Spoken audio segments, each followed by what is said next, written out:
In the year 794, Japan made a decision that would slowly destroy the power of its own emperor. The capital was moved to a new city. It was meant to bring order, control, a stronger government. Instead, it gave birth to the Age of the Samurai. The new capital was called Heian-kyō, modern Kyoto. Emperor Kamu wanted a fresh start, away from the old power struggles of Nara. He wanted a government modeled after China's powerful system. On paper, everything looked perfect. The country was divided into provinces. Officials were appointed. Orders were sent from the capital. The emperor ruled from the center.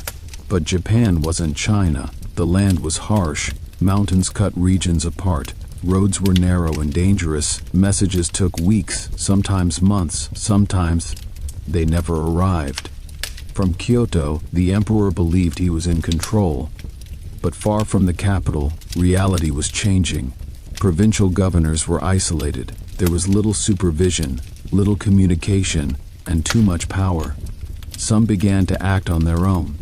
Others started building local influence, and to protect their lands from bandits and rivals, they began hiring warriors.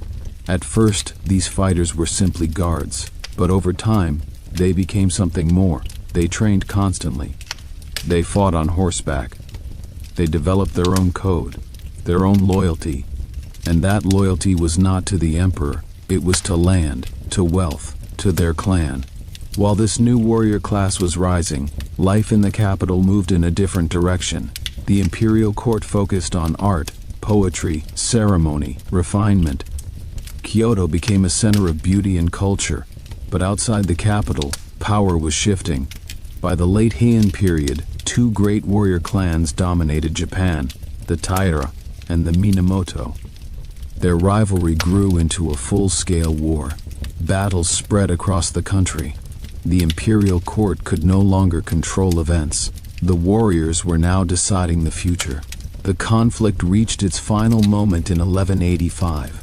At the Battle of Dan no Ura, ships collided in the narrow strait. Arrows filled the sky. Warriors fought and drowned in the sea. When the battle ended, the Taira clan was destroyed. And with them, the political power of the imperial court sank beneath the waves. Japan still had an emperor, but real authority was gone. Power now belonged to the warriors. The age of the samurai had begun, and for the next 700 years, Japan would be ruled by the sword.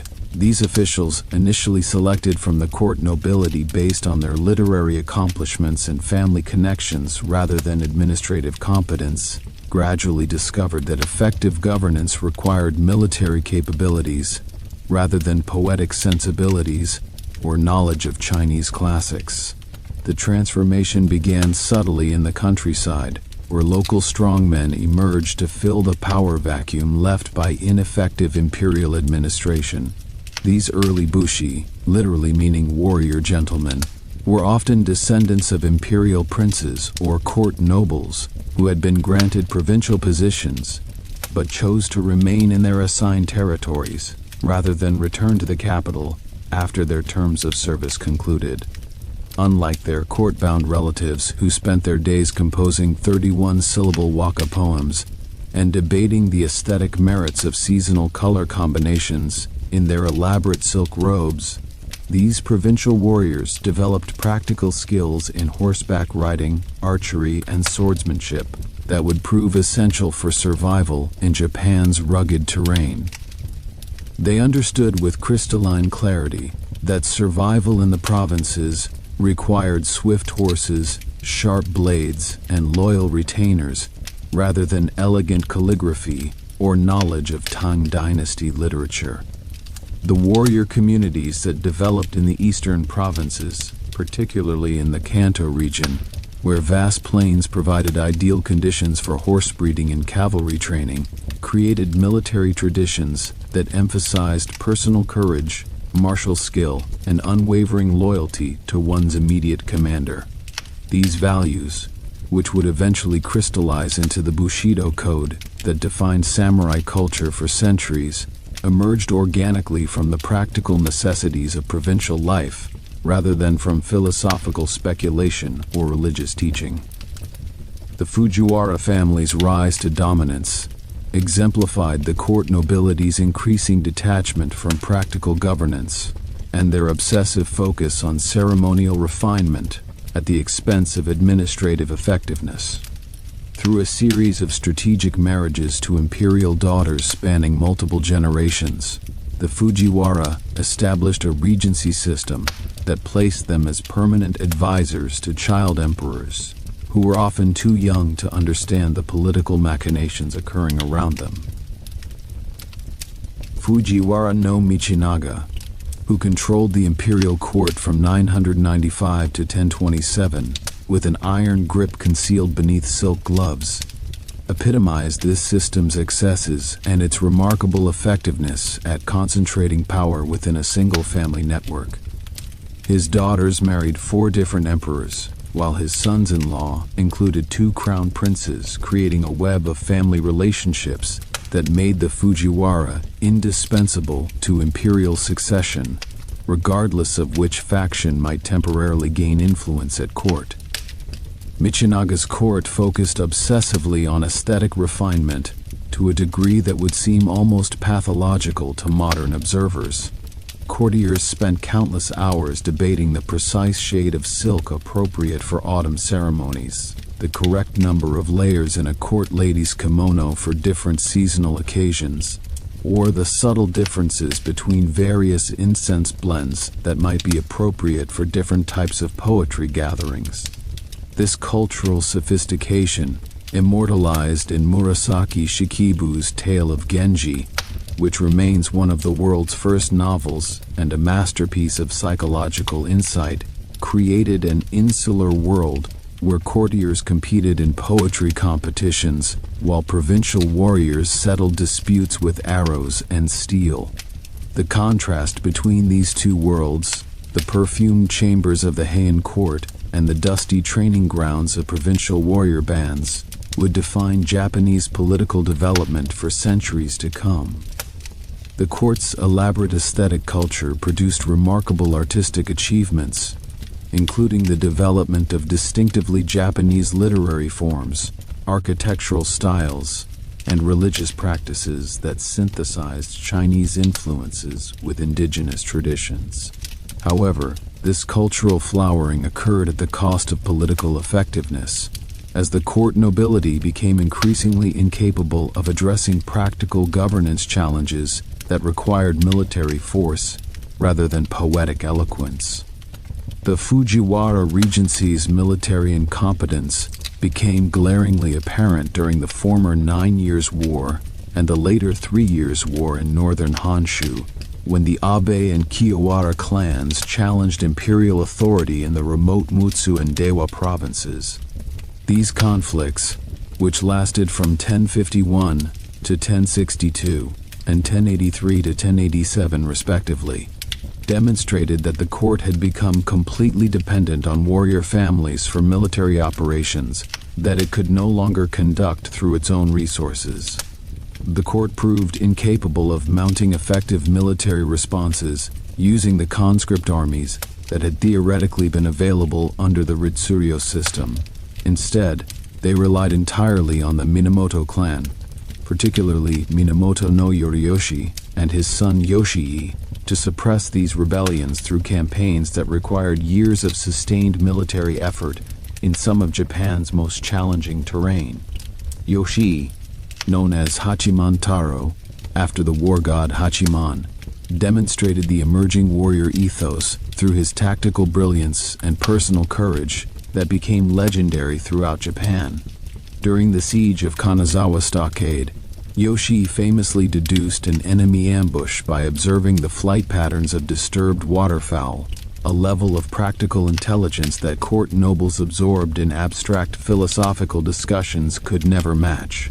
This incident, recorded in multiple contemporary sources, became emblematic of the warrior class's practical wisdom and their intimate connection with the natural world that contrasted sharply with the artificial environment of the Heian court.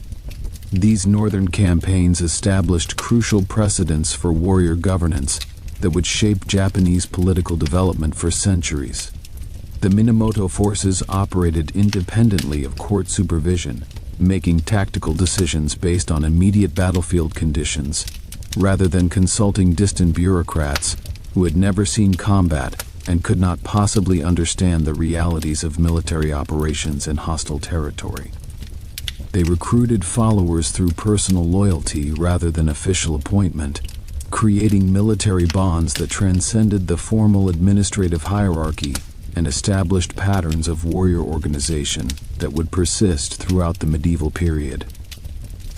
Most significantly, they rewarded their supporters with land grants taken from defeated enemies, establishing a pattern of military conquest followed by territorial redistribution that would become feudalism's foundation.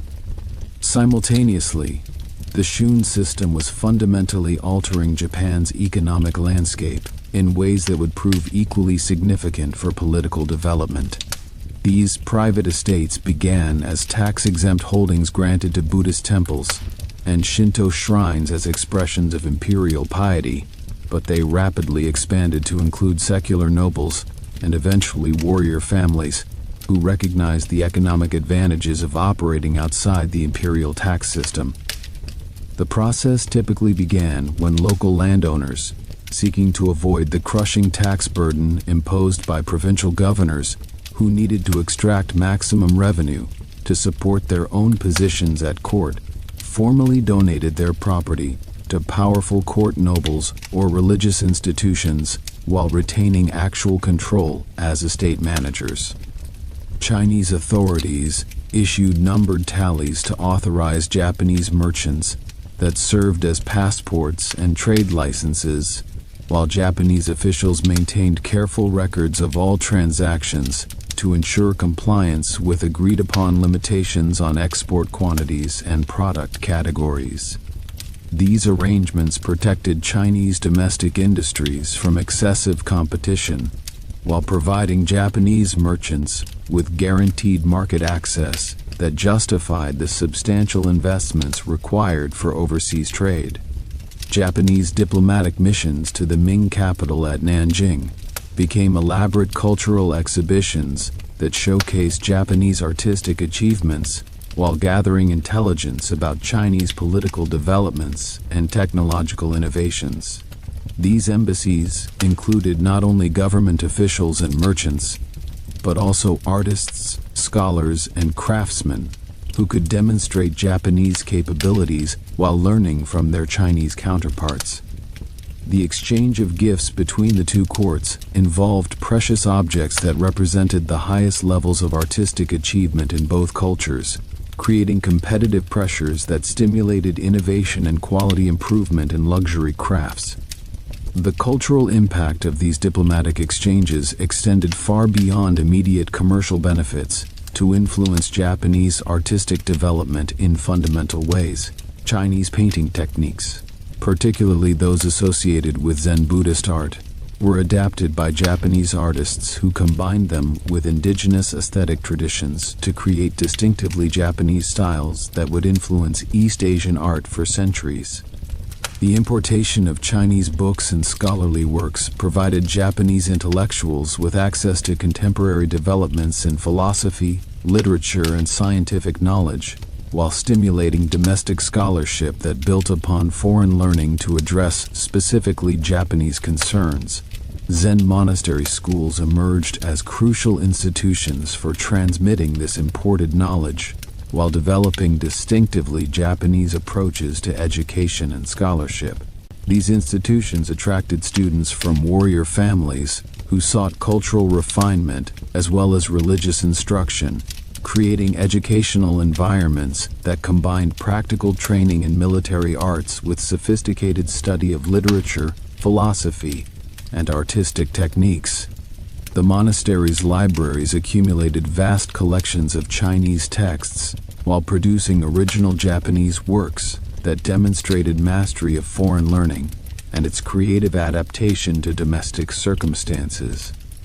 The development of Japanese ink painting during this period exemplified the successful synthesis of foreign techniques with indigenous aesthetic sensibilities that characterized Muromachi cultural achievements. Artists like Sesshu, who studied in China during the 1460s, mastered Chinese landscape painting methods while developing distinctively Japanese approaches to composition and subject matter that reflected the archipelago's unique geographical features and cultural traditions. Their works demonstrated technical competence comparable to the finest Chinese models, while expressing aesthetic values that remained fundamentally Japanese in their appreciation for seasonal change, natural impermanence, and the subtle beauty found in everyday rural scenes. The patronage system that supported these artistic developments created complex relationships between creators and sponsors that influenced both the content and style of cultural production. Wealthy merchants, seeking to enhance their social status through association with refined culture, commissioned works that demonstrated their sophisticated taste, while providing artists with the financial security necessary for experimental innovation. Warrior families, eager to legitimize their political authority through cultural achievement, supported projects that showcased their commitment to civilization, while creating lasting monuments to their patronage. The emergence of professional artistic guilds, paralleling developments in commercial and craft organizations, established quality standards and training procedures that ensured consistent excellence while protecting established practitioners from unqualified competition. These guilds developed elaborate apprenticeship systems that required years of study under recognized masters, creating educational frameworks that preserve traditional techniques while encouraging innovation within established parameters. The guild system's emphasis on collective responsibility for maintaining artistic standards created peer pressure for excellence that elevated the overall quality of Japanese cultural production. This legal fiction allowed the original owners to continue farming their land while avoiding imperial taxation, since Shun enjoyed immunity from government interference that had been granted through imperial decree. The Shun system's growth accelerated during the 11th and 12th centuries as the imperial government's fiscal crisis deepened and court nobles became increasingly desperate for income sources independent of government stipends that were becoming unreliable. Court nobles actively encouraged Shun formation by offering their protection to provincial landowners, who could provide steady income streams in exchange for the legal immunity that noble patronage conferred. Fujiwara Nobunaga himself controlled over 30,000 cho of rice-producing land through various Shun arrangements, an area equivalent to roughly 74,000 acres that generated enormous revenues while remaining completely outside the imperial tax system. These estates operated as autonomous units with their own administrative systems, private armies, and judicial procedures that functioned independently of imperial governance. Estate managers, often local warriors serving as the noble proprietors' representatives, exercised powers that traditionally belonged to imperial governors, collecting taxes, settling disputes, and maintaining order through force when necessary. The Shun system's military implications proved as significant as its economic impact for the transformation of Japanese political organization. Estate managers required armed retainers to protect valuable agricultural land from bandits, rival claimants, and occasionally imperial tax collectors attempting to assert government authority over properties that had been legally exempted from their jurisdiction. These private armies, initially small bands of mounted archers, numbering perhaps a dozen warriors, gradually evolved into sophisticated military organizations capable of challenging imperial forces when their interests conflicted with government policies. The warriors serving Shun developed intense personal loyalty to their immediate commanders, rather than abstract devotion to distant emperors they would never meet, and whose authority seemed increasingly irrelevant to their daily lives. They fought for tangible rewards, including land grants tax exemptions, and elevated status within the estate hierarchy, rather than imperial ideals that meant little in their daily struggles for survival and prosperity.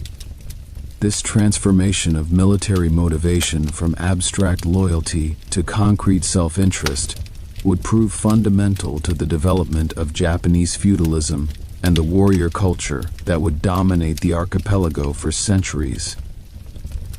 By the mid-12th century, two warrior clans had emerged as the most powerful military forces in Japan, their rivalry destined to reshape the political landscape through decades of conflict that would ultimately destroy the Heian political order.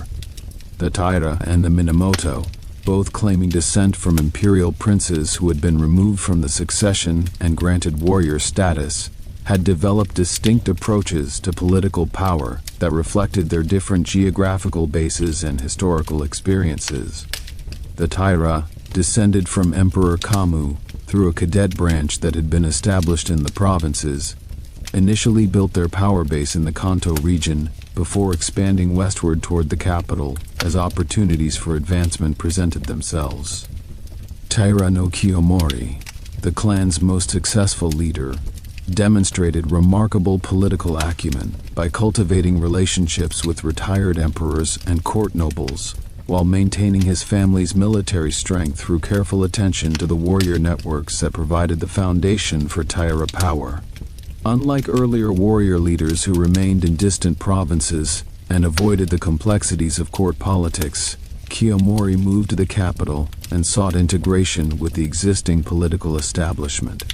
He arranged marriages between his daughters and imperial princes, accepted court ranks and titles that elevated his family's status within the traditional hierarchy, and even adopted the refined cultural practices that characterized Heian aristocratic life. This strategy of accommodation and integration represented a calculated gamble that the Taira could achieve lasting political dominance by working within existing institutions rather than challenging them directly. Kiyomori's approach achieved remarkable success during the 1160s and 1170s, as the Taira family accumulated court positions, provincial governorships, and shogun holdings that made them the wealthiest and most powerful family in Japan. The Minamoto clan, also claiming imperial descent through Emperor Seiwa, pursued a fundamentally different strategy that would ultimately prove more successful in establishing lasting warrior rule. Based primarily in the eastern provinces where they had developed deep roots in local warrior communities over multiple generations, the Minamoto maintained closer connections to the provincial fighters who formed the backbone of their military strength. Minamoto leaders like Yoshii and later Yoritomo emphasized their role as protectors of warrior interests against court interference, rather than seeking accommodation with the existing political order that had marginalized provincial warriors for centuries. They cultivated an image of martial virtue and personal honor that appealed to provincial fighters who viewed court nobles as effeminate parasites living off warrior labor, while contributing nothing to the defense of the realm or the maintenance of social order. This ideological positioning, combined with the Minamoto's genuine military capabilities and their willingness to reward loyal followers with concrete benefits, created a political movement that could mobilize warrior support across regional boundaries in ways that the Taira's court-centered approach could not match.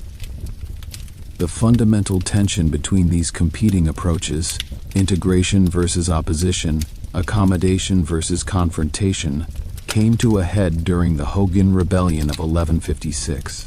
This conflict began as a succession dispute between retired Emperor Sutoku and his brother, the reigning Emperor Go Shirakawa, but it quickly evolved into a proxy war between the Taira and Minamoto clans that revealed the new political reality of warrior dominance. The rebellion's outcome demonstrated that military force had become the ultimate arbiter of political disputes in Japan, regardless of the legal or ceremonial claims that competing factions might advance. Court nobles could no longer resolve their conflicts through traditional means, including poetic exchanges, bureaucratic maneuvering, or appeals to Chinese precedent when their opponents possessed superior military capabilities and the willingness to use them. The Hogan Rebellion's aftermath saw Taira no Kiyomori emerge as the dominant figure in imperial politics, his military victory providing the foundation for political influence that would transform the relationship between warriors and the court. He eliminated potential Minamoto rivals through a series of executions and exiles that demonstrated the ruthlessness necessary for political survival in the new environment.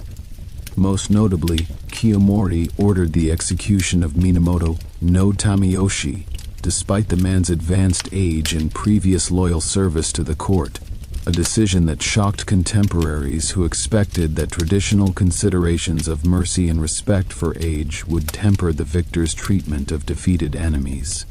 This decisive action reflected the new political reality that mercy was a luxury that successful warrior leaders could not afford when their enemies might regroup and seek revenge if allowed to survive. Kiyomori's subsequent rise to the position of chancellor in 1167 marked the first time a warrior had achieved the highest court rank, symbolizing the military class's ascendancy over traditional court nobility in ways that could not be ignored or explained away through traditional political categories. However, Kiyomori's success contained the seeds of his family's eventual destruction through contradictions that would become apparent only after his death. His efforts to integrate the Taira clan into court society alienated many provincial warriors who viewed such accommodation as betrayal of warrior values and abandonment of the martial traditions that had made the Taira powerful in the first place. When Kiyomori moved the capital from Kyoto to Fukuhara in 1180, ostensibly to facilitate trade with Song China, but actually to escape the political constraints of the traditional capital, he demonstrated the same disregard for traditional precedent that had characterized earlier imperial decisions that warriors had criticized. More critically, his increasingly autocratic behavior toward retired emperors and court nobles created resentment among potential allies who might have supported Taira rule under different circumstances. The Taira's transformation from warrior champions into court aristocrats left them vulnerable to challenges from provincial warriors who had not forgotten the martial values that the Taira themselves had once embodied. The spark that ignited the Genpei War came from Prince Moshihito, son of retired Emperor Go Shirakawa, who issued a call to arms against the Taira in 1180. This proclamation, distributed secretly to warrior families throughout Japan through networks of messengers who traveled along mountain paths and coastal routes to avoid Taira surveillance, appealed directly to provincial fighters' sense of honor and their resentment of Taira dominance. Minamoto no Yoritomo, who had survived the earlier purges by living in exile in Izu province, under the nominal supervision of a Taira vassal who had become sympathetic to his cause, responded to this call by raising his standard at Kamakura. His initial forces consisted of only a few dozen mounted retainers, but his message resonated with warriors throughout the eastern provinces who had grown tired of Taira arrogance and court interference in military affairs. The early stages of the Genpei War revealed the fundamental differences between Taira and Minamoto military strategies that would ultimately determine the conflict's outcome. The Taira, based near the capital and accustomed to court politics, initially attempted to suppress the rebellion through conventional means, dispatching imperial armies led by appointed generals who possessed court rank but limited combat experience. Their forces relied heavily on conscripted peasant infantry, armed with spears, and supervised by a small number of mounted warriors, an approach that had worked adequately against earlier provincial rebellions, but proved inadequate against determined opposition led by experienced military commanders who understood how to exploit the weaknesses of such forces. The Minamoto, by contrast, built their strength through the personal loyalty networks that characterized Eastern warrior society and had been developing for generations. Yoritomo did not simply issue orders expecting automatic obedience from warriors who had no personal connection to him. Instead, he carefully cultivated relationships with local strongmen by offering them concrete benefits in exchange for military service that would be rewarded with permanent recognition rather than temporary favors. He confirmed existing landholdings, granted new territories captured from Taira supporters, and most importantly promised that loyal followers would receive permanent recognition of their achievements rather than temporary rewards that might be revoked by future court decisions. This approach created a military coalition based on mutual self-interest rather than abstract political principles, ensuring that warriors had personal stakes in Minamoto victory that would motivate sustained effort throughout the long years of conflict that lay ahead. The war's turning point came with the emergence of Minamoto no Yoshitsune, Yoritomo's younger half-brother, as a military commander of exceptional ability whose tactical innovations would transform Japanese warfare. Yoshitsune possessed an intuitive understanding of cavalry tactics that allowed him to exploit the mobility advantages inherent in mounted archery in ways that his opponents could not anticipate or counter effectively. His victory at the Battle of Ichi-no-Tani in 1184 demonstrated the devastating effectiveness of coordinated cavalry charges against static defensive positions that had been considered impregnable by conventional military thinking, leading 70 mounted warriors down a steep cliff face that the Taira had considered impossible for cavalry to traverse. Yoshitsune struck the enemy camp at dawn when most defenders were still sleeping.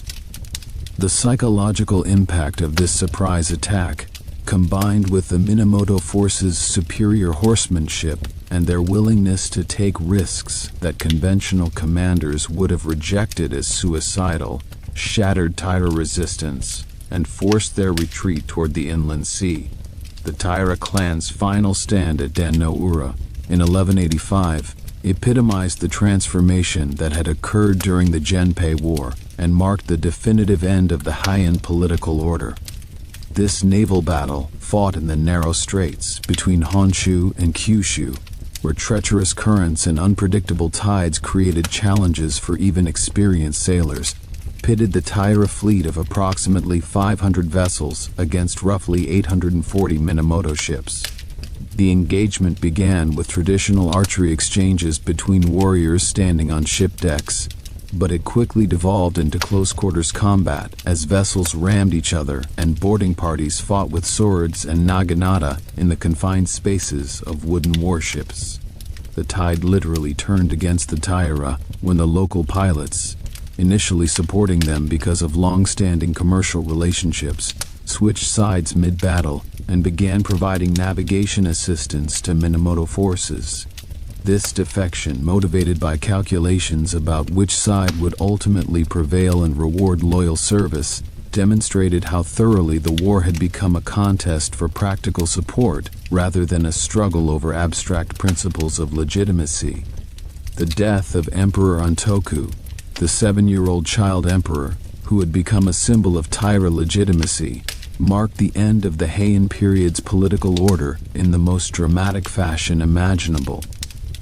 His grandmother, Taira no Tokiko, reportedly told the boy that they were going to visit the underwater palace of the Dragon King before jumping into the sea while holding him in her arms.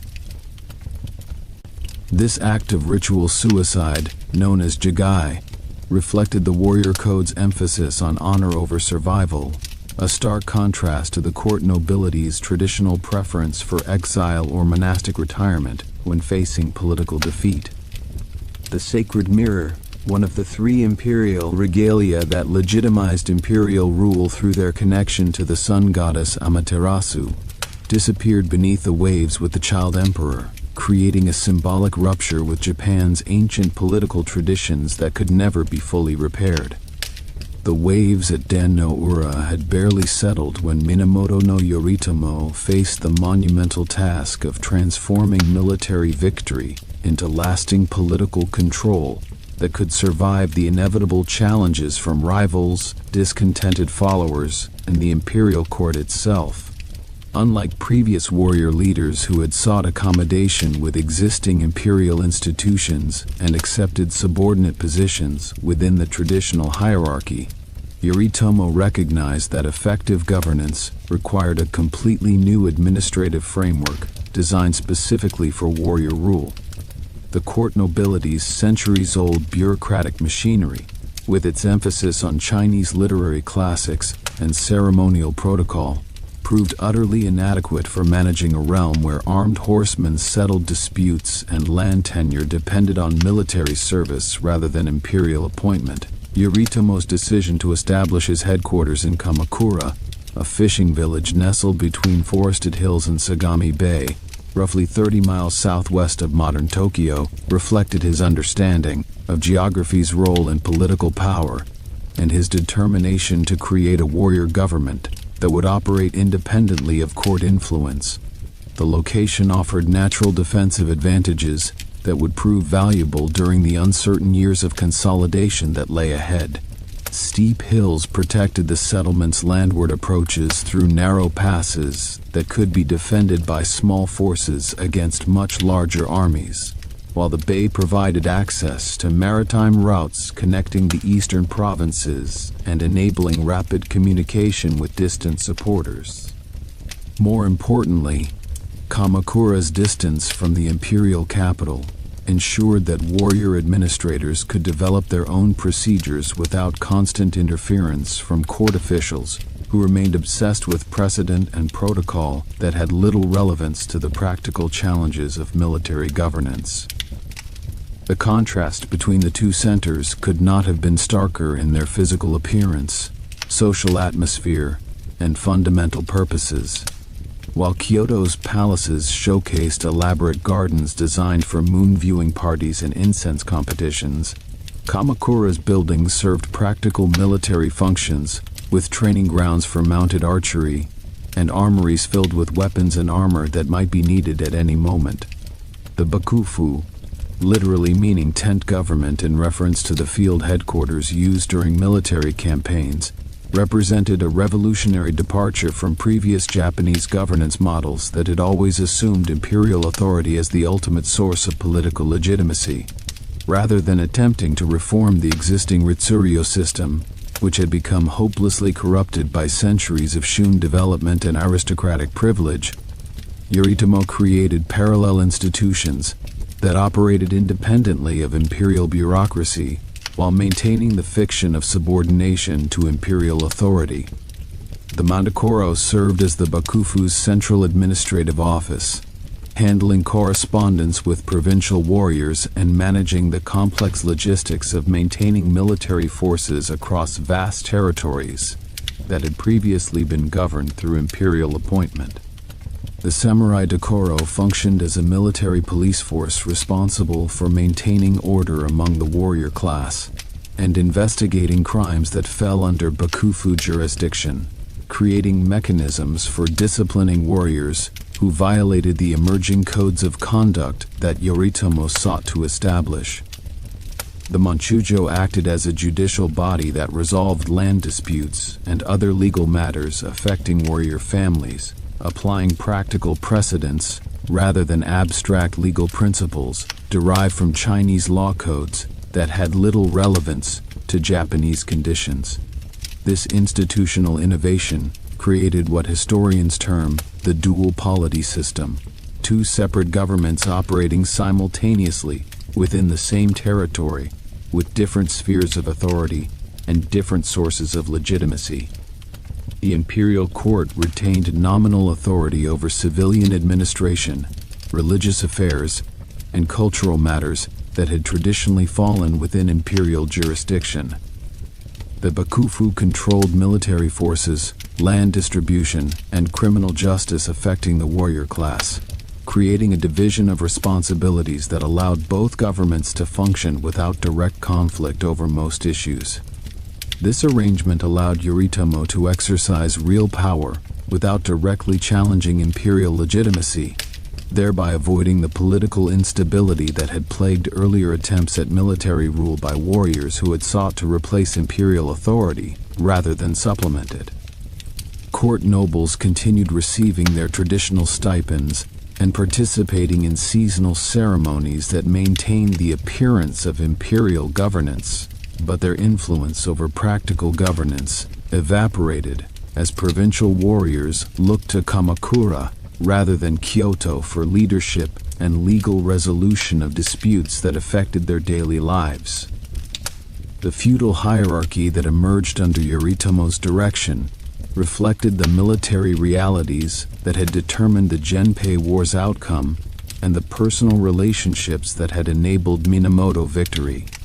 At the system's apex stood the shogun himself, bearing the full title of Seitai Shogun, or barbarian subduing great general, an ancient military rank that Yoritomo requested from Emperor Go-Toba in 1192.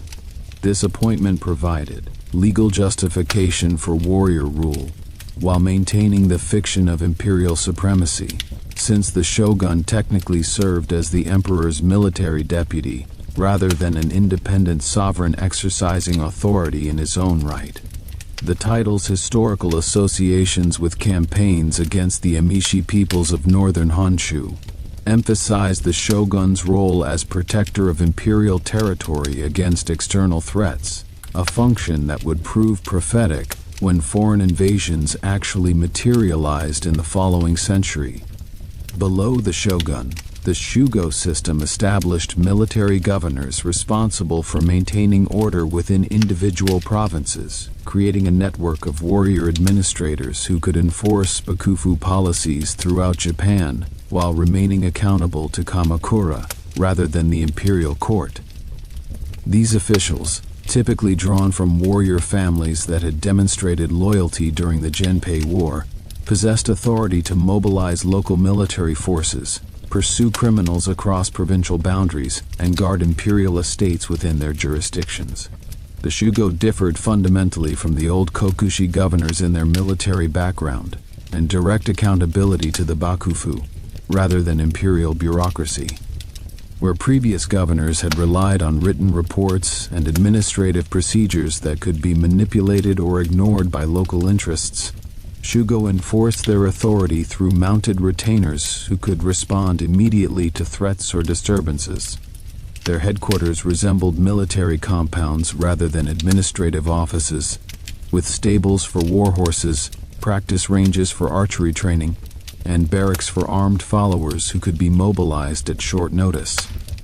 The Jito system addressed the crucial question of local land management that had plagued the Shun estates during the late Heian period, and created much of the confusion that had enabled warrior families to accumulate power at the expense of both imperial government and absentee noble proprietors. These land stewards, appointed directly by the Bakufu, received authority to collect taxes, supervise agricultural production, and maintain order on specific estates or territorial units that had previously been managed through complex arrangements involving multiple layers of proprietorship and management. Unlike the previous system where estate managers served absentee court nobles who rarely visited their properties and had little understanding of local conditions, Jito lived permanently on their assigned lands and possessed intimate knowledge of local conditions that enabled more effective administration. They understood which fields produced the highest rice yields, which peasant families could be relied upon for military service, and which mountain passes required fortification against potential enemies.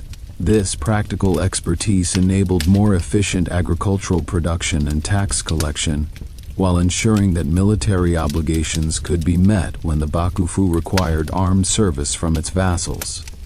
The relationship between Shugo and Jito created a complex web of mutual obligations that formed feudalism's foundation and would shape Japanese political organization for centuries.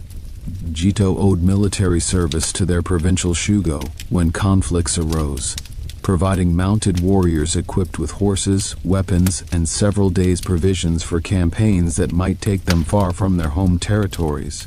In return, Shugo protected Jito holdings from external threats and supported their authority against challenges from local rivals or discontented peasants who might resist the extraction of taxes and labor services. Both groups owed ultimate loyalty to the shogun, who could redistribute their holdings based on military performance and political reliability, creating incentives for competent military service while ensuring that land tenure remained conditional on continued loyalty rather than hereditary right. The system's effectiveness faced its first major test when Kublai Khan's Mongol Empire turned its attention toward Japan following the conquest of Song China in 1279. The Yuan dynasty's naval expeditions represented an unprecedented external threat that required coordination between all levels of the feudal hierarchy and demonstrated both the strengths and limitations of the governance system that Yoritomo had established.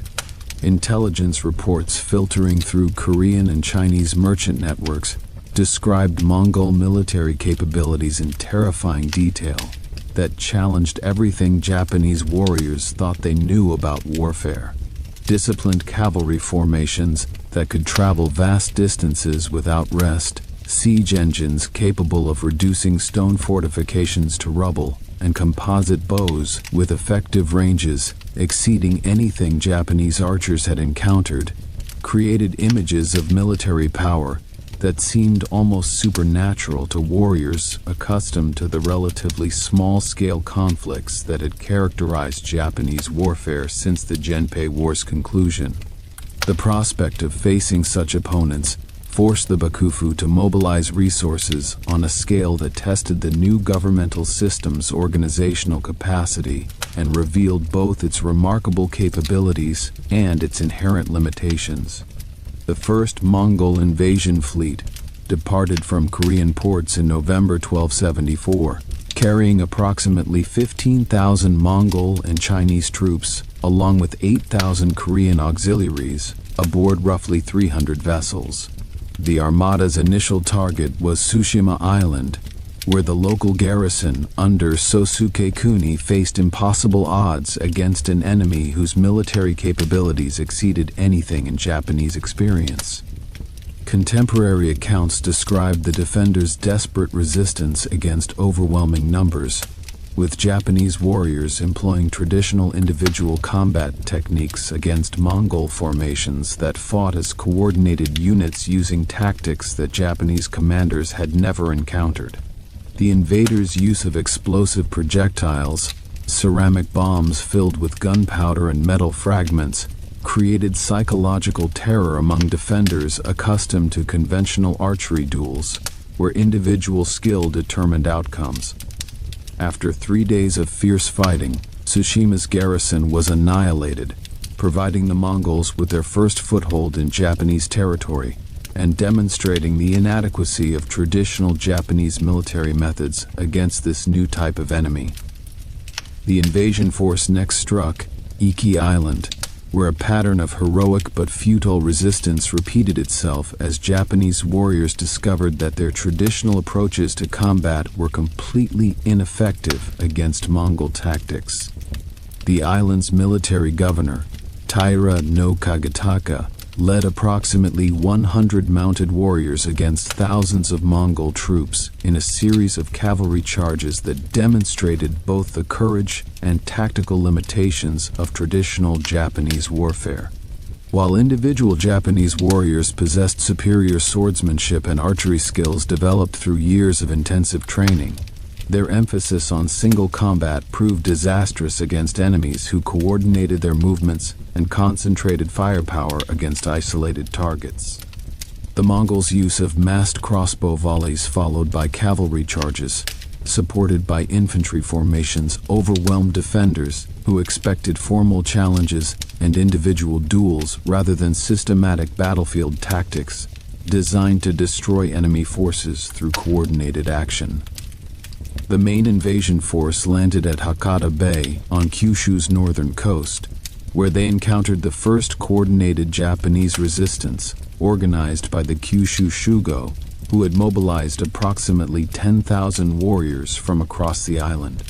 This represented the largest Japanese army assembled since the Genpei War's conclusion, but these forces lacked experience fighting as a unified army rather than individual warbands, and their commanders struggled to coordinate movements across the extended beachhead.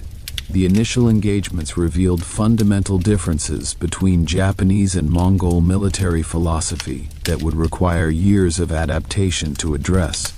Japanese warriors sought personal glory through individual acts of valor that could be witnessed and rewarded, while Mongol units operated as disciplined formations focused on achieving tactical objectives regardless of individual recognition.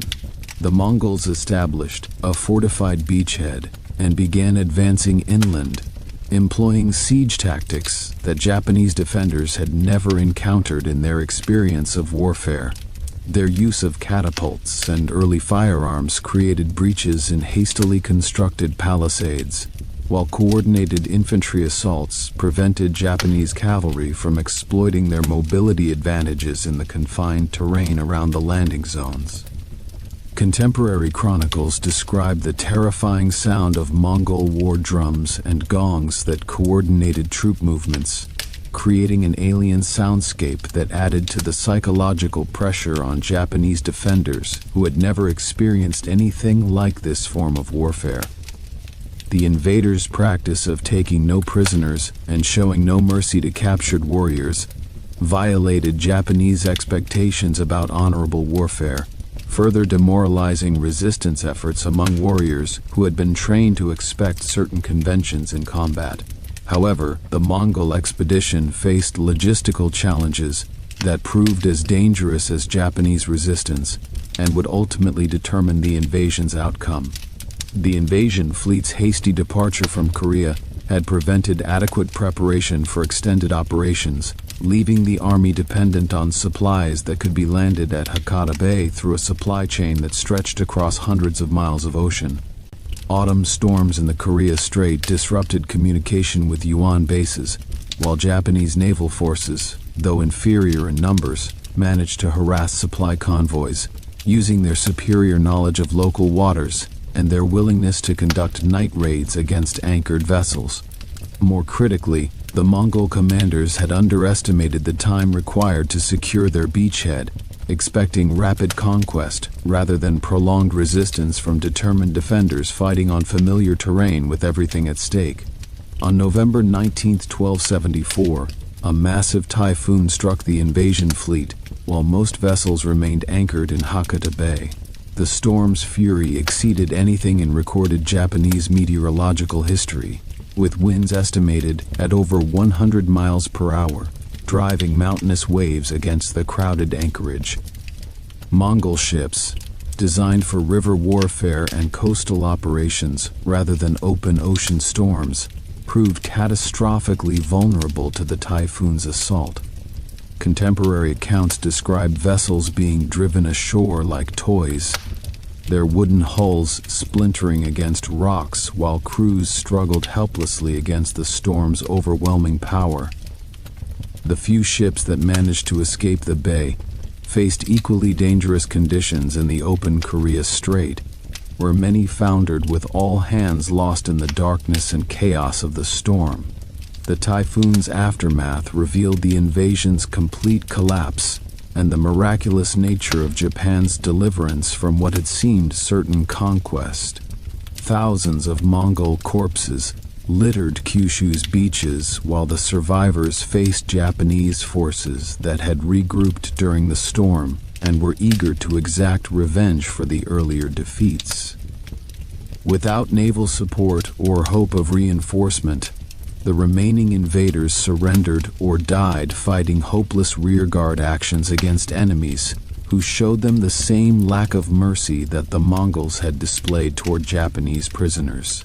The psychological impact on Japanese defenders was profound and would shape Japanese national consciousness for centuries. Many interpreted the typhoon as divine intervention by Shinto kami and Buddhist deities protecting Japan from foreign contamination.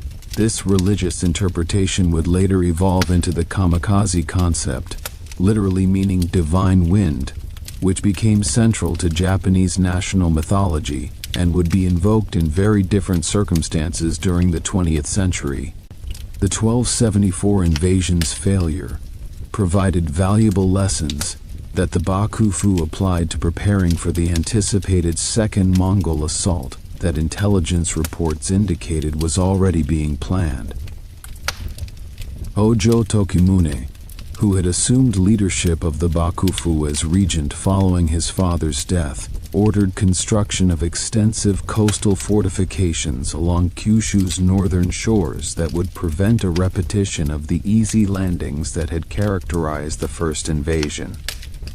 These defenses included a massive stone wall extending over 12 miles along Hakata Bay's coastline, designed to prevent amphibious landings while providing protected positions for archer formations that could concentrate their fire against enemies attempting to come ashore. The wall's construction required mobilizing thousands of workers and vast quantities of stone, demonstrating the Bakufu's ability to coordinate large-scale engineering projects across multiple provinces and extract the resources necessary for national defense from a warrior class that had grown accustomed to peace.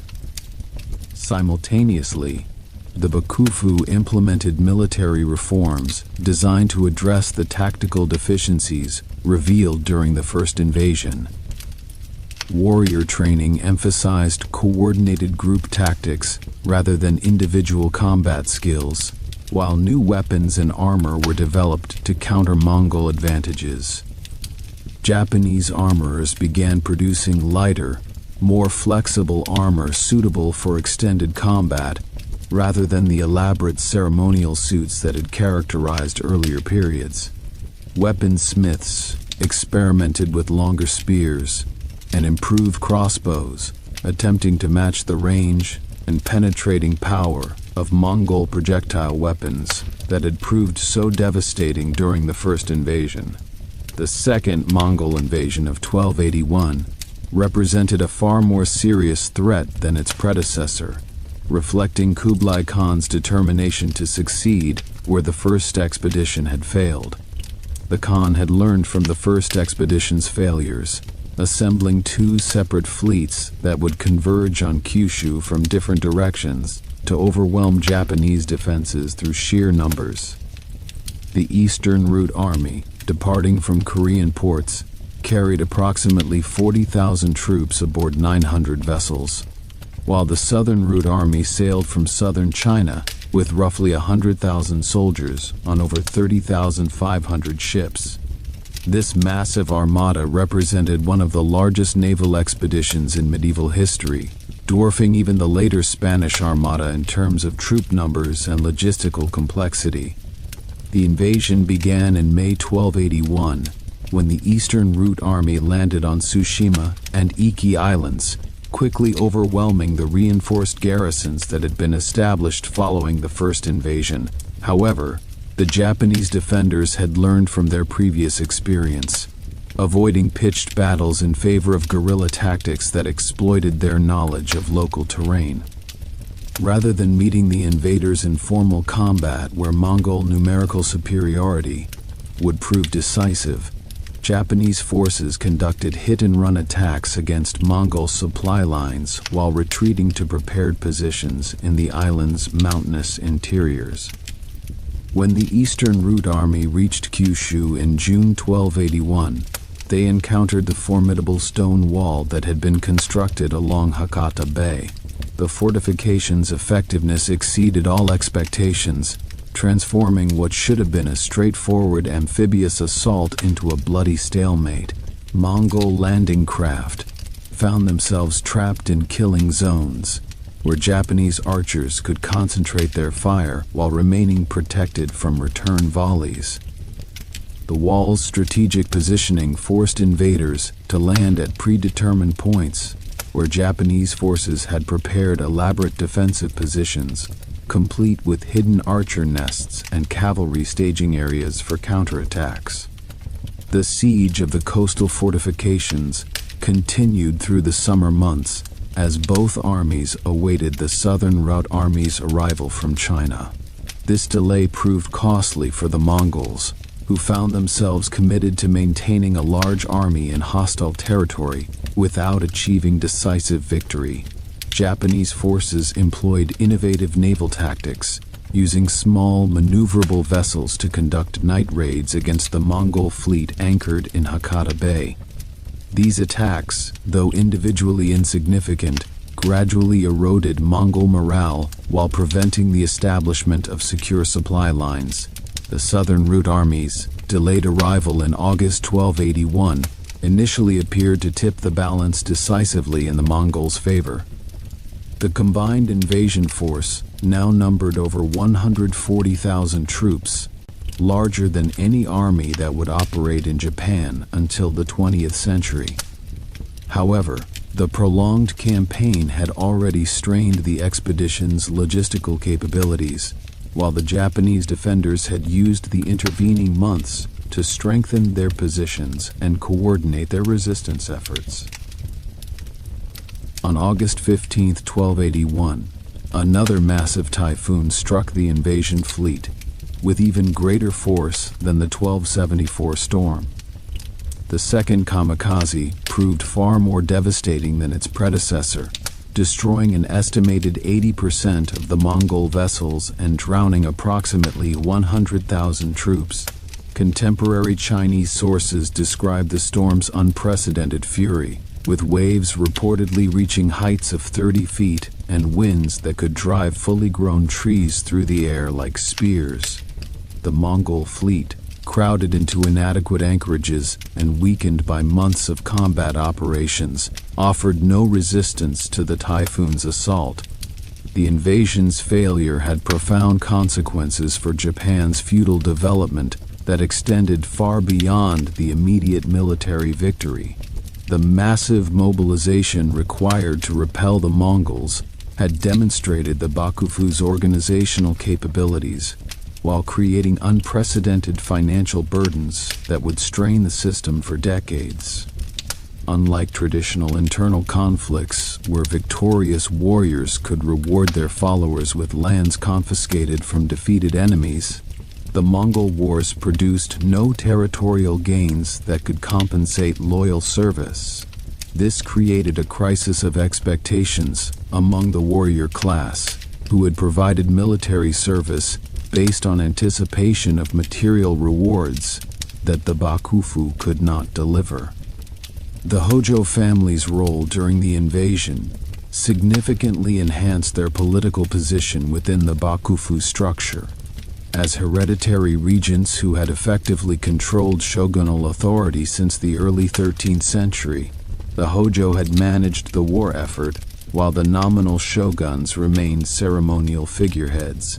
Hojo Tokamune's leadership during both invasions established the family's reputation as protectors of Japanese independence, providing political legitimacy that transcended their origins as Minamoto vassals who had usurped their master's authority through political manipulation.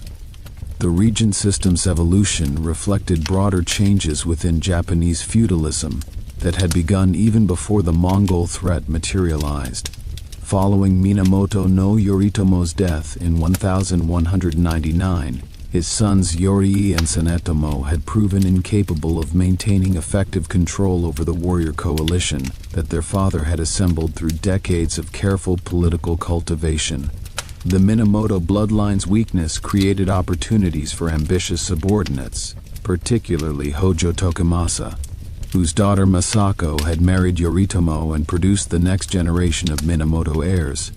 Through a series of political assassinations and strategic alliances, the Hojo gradually eliminated potential rivals while maintaining the fiction of Minamoto rule through puppet shoguns, who possessed the bloodline credentials necessary for political legitimacy, but lacked the personal capabilities or political support to exercise independent authority.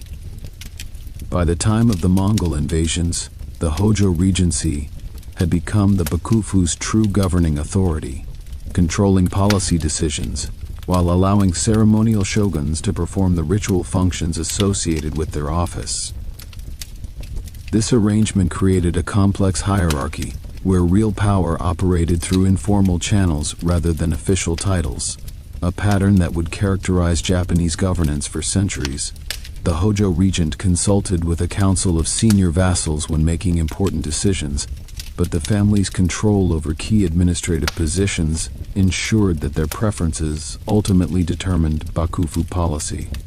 The post-invasion period witnessed gradual erosion of the Hojo Regency's effectiveness, as the financial and political strains of maintaining the feudal system without adequate rewards became increasingly apparent. Warriors who had sacrificed their personal resources to fight the Mongols found themselves impoverished by the experience, while the Bakufu lacked sufficient lands or alternative compensation to address their grievances. This economic crisis coincided with broader social changes that challenged traditional feudal relationships, including the emergence of money economies in urban areas and the development of trade networks that operated independently of warrior control. Religious institutions played an increasingly important role in legitimizing warrior rule, while providing alternative sources of political authority that sometimes conflicted with Bakufu interests. The major Buddhist monasteries had supported the war effort through prayers and financial contributions, but their growing wealth and political influence created potential challenges to secular authority. Zen Buddhism, newly imported from China, appealed particularly to warrior sensibilities, with its emphasis on discipline, meditation, and direct spiritual experience rather than elaborate ceremonial practices.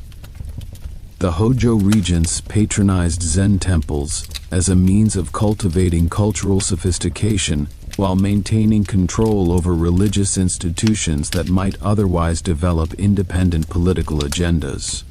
The mounting pressures that had strained the Hojo Regency throughout the early 14th century finally reached a breaking point when Emperor Go-Daigo launched his audacious attempt to reclaim direct imperial authority in 1333. Unlike previous imperial challenges to warrior rule, which had typically emerged from court intrigue or succession disputes, Go-Daigo's rebellion represented a comprehensive rejection of the dual polity system that had governed Japan for nearly 150 years.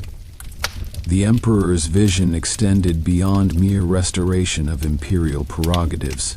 He sought to eliminate the Bakufu entirely and establish a Chinese-style autocratic monarchy where the emperor would exercise direct administrative control over all aspects of governance, from military command to tax collection and judicial proceedings. Go-Daigo's political philosophy drew heavily from Chinese imperial models, particularly the Tang and Song dynasties' centralized bureaucratic systems that had originally inspired Japan's Ritsuryo framework during the Nara period. However, his understanding of these foreign precedents was filtered through centuries of Japanese adaptation and the practical realities of a warrior-dominated society that bore little resemblance to ancient Chinese administrative structures. The emperor envisioned himself as a philosopher king who would personally oversee governmental affairs while surrounded by scholar officials selected for their literary accomplishments and moral character, rather than military prowess or administrative experience. The rebellion's initial success stemmed largely from widespread dissatisfaction with Hojo rule among various segments of Japanese society. Warriors throughout the provinces had grown increasingly resentful of the regent's inability to provide adequate rewards for military service, particularly following the enormous sacrifices demanded during the Mongol invasions. Many provincial families found themselves impoverished by the costs of maintaining military readiness while receiving no compensation for their loyalty. Simultaneously, court nobles who had been marginalized by warrior rule saw Go-Daigo's movement as an opportunity to reclaim their ancestral political influence and restore the cultural primacy of classical learning over military values. Religious institutions provided crucial support for the imperial cause, motivated by both spiritual and material considerations. Buddhist monasteries had accumulated vast wealth through centuries of land grants and tax exemptions, but they remained vulnerable to Bakufu interference in their internal affairs. The warrior government's periodic attempts to regulate monastic activities and tax temple holdings had created resentment among religious leaders who viewed such measures as violations of sacred autonomy. Go-Daigo skillfully exploited these grievances by promising to restore traditional religious privileges, while positioning himself as a defender of Buddhist Dharma against secular contamination. The emperor's most significant early victory came through his alliance with Ashikaga Takauji, a prominent warrior whose family had served the Hojo regency for generations while maintaining ambitions for independent power. Takauji commanded substantial military forces in the Kanto region, where his family's influence extended through complex networks of vassalage and land tenure that had developed over decades of careful political cultivation. His decision to abandon the Hojo cause reflected both personal opportunism and genuine recognition that the regency's authority had become fatally compromised by its inability to address the fundamental contradictions within the feudal system. The Hojo regency's collapse occurred with stunning rapidity once key military supporters began defecting to the imperial cause. Nitta Yoshisada, another powerful eastern warrior, led the decisive assault on Kamakura in July 1333, commanding an army that included many former Bakufu vassals who had concluded that their interests lay with the emerging imperial restoration rather than a discredited military government. The siege of Kamakura lasted only 3 weeks, but the fighting proved exceptionally fierce as Hojo defenders made desperate stands in the narrow valleys and fortified positions that had protected the warrior capital for over a century. The final battle at Kamakura witnessed scenes of extraordinary carnage as Hojo loyalists chose death over surrender in accordance with warrior honor codes that had evolved during the previous century. Hojo Takatoki, the last regent, committed seppuku, along with over 800 retainers in a mass suicide that demonstrated both the depth of their loyalty and their recognition that the political order they had served was irretrievably lost.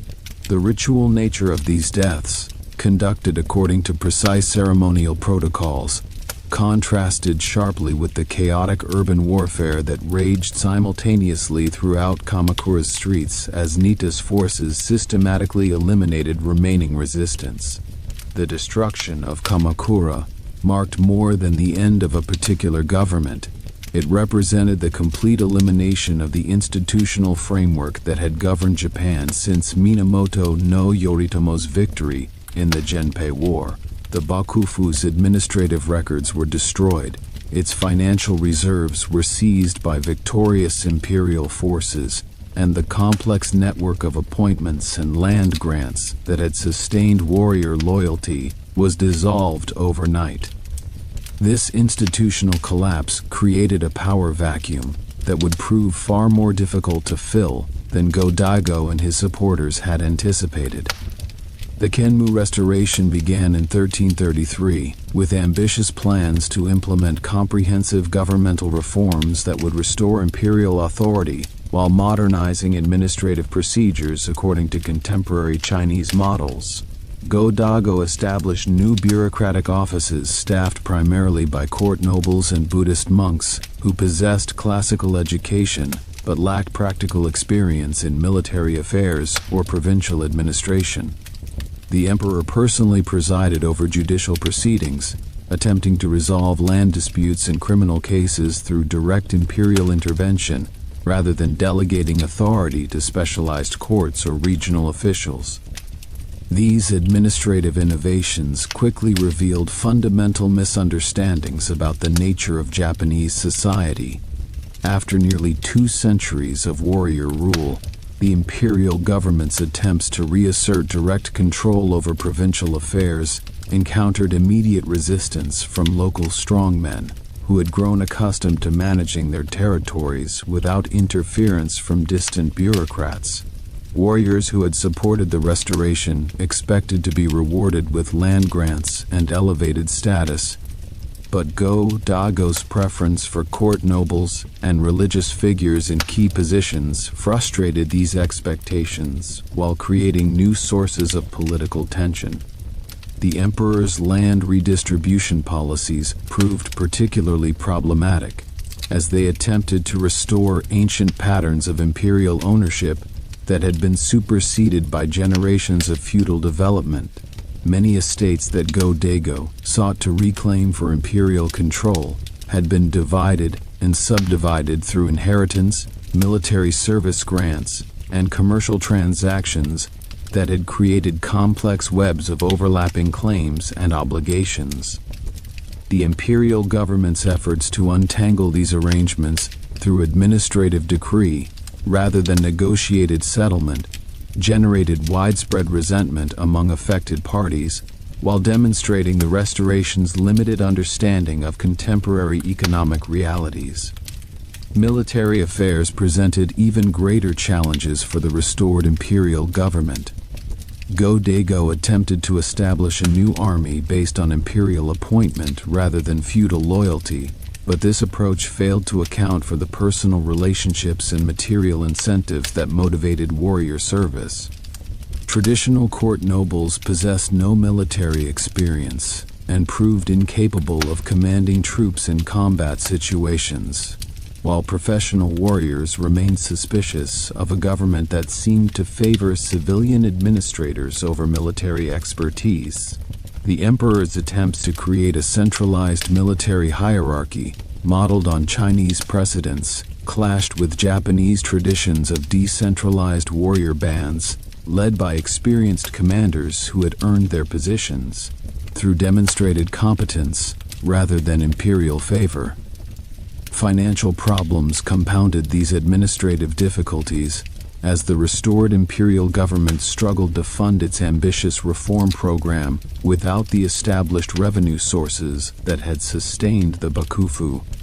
The Hojo Regency had developed sophisticated tax collection systems that relied on warrior administrators who understood local conditions and possessed the military power necessary to enforce compliance. Go-Dago's civilian bureaucrats lacked both the practical knowledge and coercive capabilities required for effective tax collection, resulting in declining revenues that forced the government to reduce expenditures precisely when increased spending was necessary to consolidate imperial authority. Ashikaga Takauji's growing disillusionment with the Kenmu restoration reflected broader warrior concerns about the direction of imperial policy. As one of the restoration's key military supporters, Takauji had expected to receive substantial rewards and political influence commensurate with his contributions to Go-Dago's victory. However, the emperor's preference for court nobles and religious figures in important positions increasingly marginalized warrior interests, while suggesting that the restoration viewed military leaders as temporary allies rather than permanent partners in governance. Takauji's family had served in high military positions for generations, and their expertise in warfare and provincial administration represented precisely the skills that effective government required. The breaking point came in 1335, when Hojo Tokiyuki, son of the last regent, launched a restoration attempt that briefly recaptured Kamakura before being defeated by Takauji's forces. Go-Dago's subsequent refusal to grant Takauji permanent authority over the Kanto region, despite his crucial role in suppressing the Hojo revival, demonstrated the emperor's fundamental misunderstanding of warrior expectations and political realities. Takauji had invested substantial personal resources in defending imperial authority, and his followers expected tangible rewards that would compensate their loyalty and sacrifice. The emperor's decision to maintain direct imperial control over the eastern provinces, rather than delegating authority to proven military commanders, revealed the Restoration's inability to balance idealistic principles with practical governance requirements. Takauji's rebellion against imperial authority in 1336 marked the beginning of a new phase in Japanese political development that would establish warrior rule on a more permanent and sophisticated basis than the previous bakufu had achieved. Unlike earlier military challenges to imperial authority, which had typically sought accommodation within existing political frameworks, Takauji's movement represented a comprehensive rejection of the Kenmu Restoration's civilian-dominated approach to governance. His supporters included not only disappointed warriors who had expected greater rewards from imperial victory, but also provincial administrators, religious institutions, and even some court nobles who had concluded that effective government required military leadership rather than classical scholarship. The military campaigns that followed Takauji's break with Go-Daigo demonstrated the superior organizational capabilities and tactical expertise that professional warriors possessed compared to the Restoration's improvised forces. Takauji's army employed sophisticated logistics systems developed during generations of feudal warfare, while his commanders understood how to coordinate cavalry movements and archery formations in ways that maximized their effectiveness against less experienced opponents. The imperial forces, despite their numerical advantages and control over traditional symbols of legitimacy, proved incapable of matching the military professionalism that characterized Takauji's coalition. The decisive battle at Minatogawa in 1336 illustrated these tactical disparities with devastating clarity. Kusunoki Masashige, one of Go-Daigo's most capable military commanders, led approximately 700 mounted warriors in a desperate attempt to prevent Takauji's forces from advancing on the capital. Despite his personal courage and tactical skill, Kusunoki faced impossible odds against Takauji's army of over 10,000 experienced fighters who had been reinforced by defectors from the imperial cause. The battle's outcome was determined not by individual heroism, but by systematic military superiority that reflected decades of professional development within the warrior class. Takauji's establishment of a new bakufu in Kyoto represented a fundamental departure from previous patterns of warrior government. Rather than maintaining the geographical separation between military and civilian authority that had characterized the Kamakura system, Takauji positioned his government directly within the imperial capital, where it could exercise immediate control over court activities and ceremonial functions. This proximity allowed the Ashikaga shogunate to integrate military and civilian administrative functions while maintaining closer supervision over potential sources of opposition than had been possible when warrior headquarters remained in distant Kamakura. The institutional innovations that Takauji implemented reflected lessons learned from both the Kamakura Bakufu's successes and the Kenmu Restoration's failures. The new shogunate retained the fundamental principle of warrior rule, while developing more sophisticated administrative procedures that could accommodate the complex political realities of 14th century Japan. Takauji appointed family members and trusted vassals to key provincial positions, but he also incorporated experienced bureaucrats and religious figures who possessed the specialized knowledge necessary for effective governance. This pragmatic approach to personnel selection contrasted sharply with both the Hojo Regency's exclusive reliance on warrior administrators and Go-Daigo's preference for classical scholars over practical expertise. The legitimacy crisis that emerged from Takauji's rebellion created the unprecedented situation of two competing imperial courts claiming authority over the same territory. Go-Daigo's flight to Yoshino in the mountainous Nara region established the Southern Court, which maintained possession of the sacred imperial regalia, and could therefore claim legitimacy based on traditional symbols of imperial authority. Meanwhile, Takauji installed Emperor Komyo in Kyoto as the Northern Court's sovereign, providing his government with the ceremonial validation necessary for effective rule, while controlling the practical instruments of political power. The Nanbokucho period that began in 1336 represented more than a simple succession dispute between rival claimants to imperial authority. The division reflected fundamental disagreements about the nature of legitimate government in Japan and the proper relationship between military power and imperial tradition. The Southern Court embodied the principle that imperial authority derived from divine mandate and sacred inheritance that could not be transferred through political negotiation or military conquest. The Northern Court, by contrast, represented the pragmatic recognition that effective governance required accommodation between imperial legitimacy and warrior capabilities, even if such arrangements compromised traditional concepts of imperial sovereignty.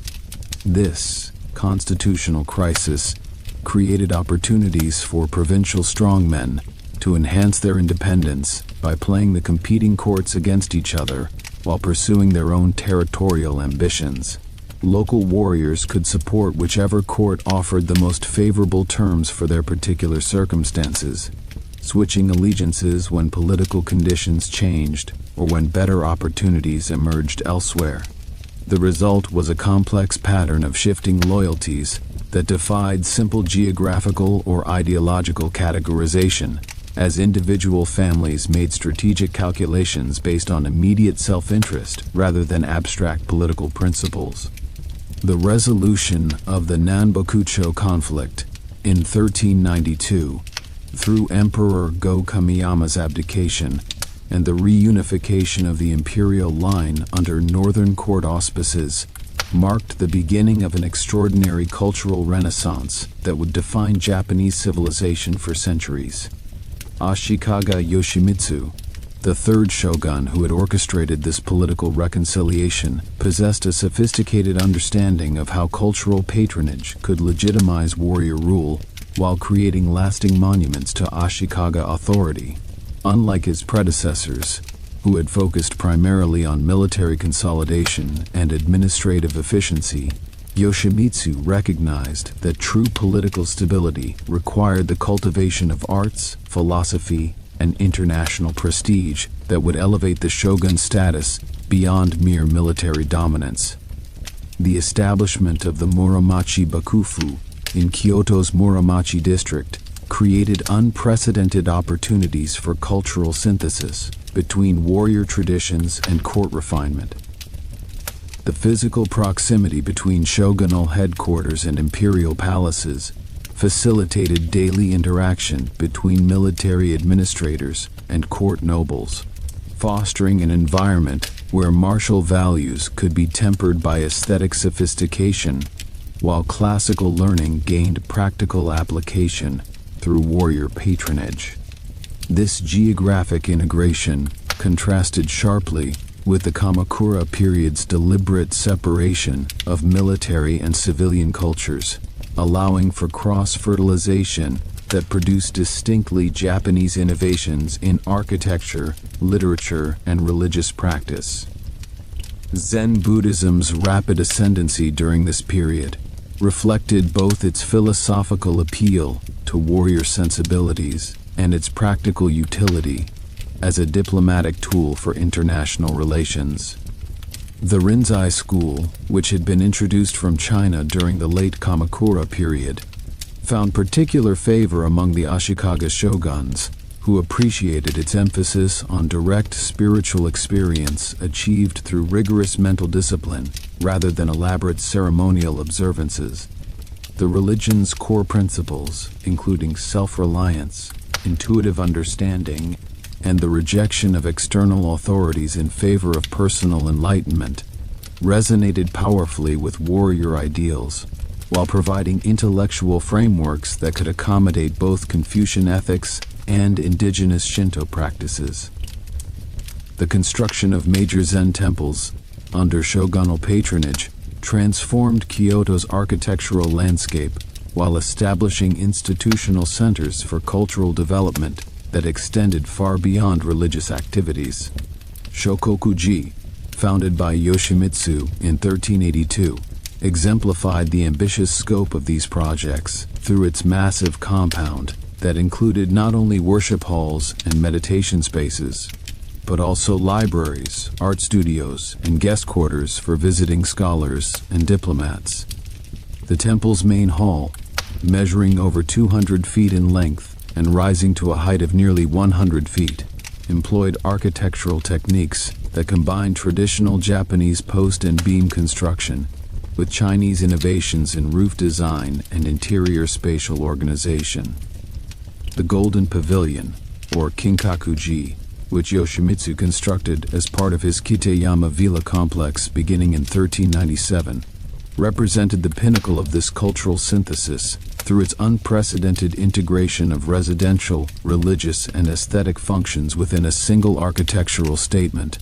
The three-story structure incorporated distinct stylistic elements on each level.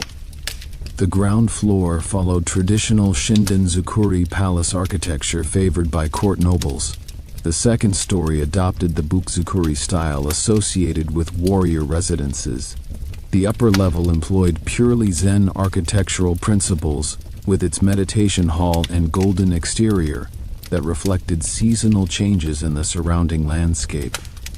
The pavilion's famous gold leaf exterior, applied using techniques developed by master craftsmen working with imported Chinese materials, created visual effects that changed dramatically throughout the day as sunlight struck the building from different angles. Morning light produced subtle golden glows that harmonized with the mist rising from the adjacent pond, while afternoon sun created brilliant reflections that could be seen from considerable distances across Kyoto's northern hills. The building's positioning within carefully designed gardens that incorporated elements from both Chinese and Japanese landscape traditions demonstrated sophisticated understanding of how architecture could enhance natural beauty rather than competing with environmental features. Zen influence extended far beyond temple architecture to transform virtually every aspect of Japanese aesthetic expression during the early Muromachi period.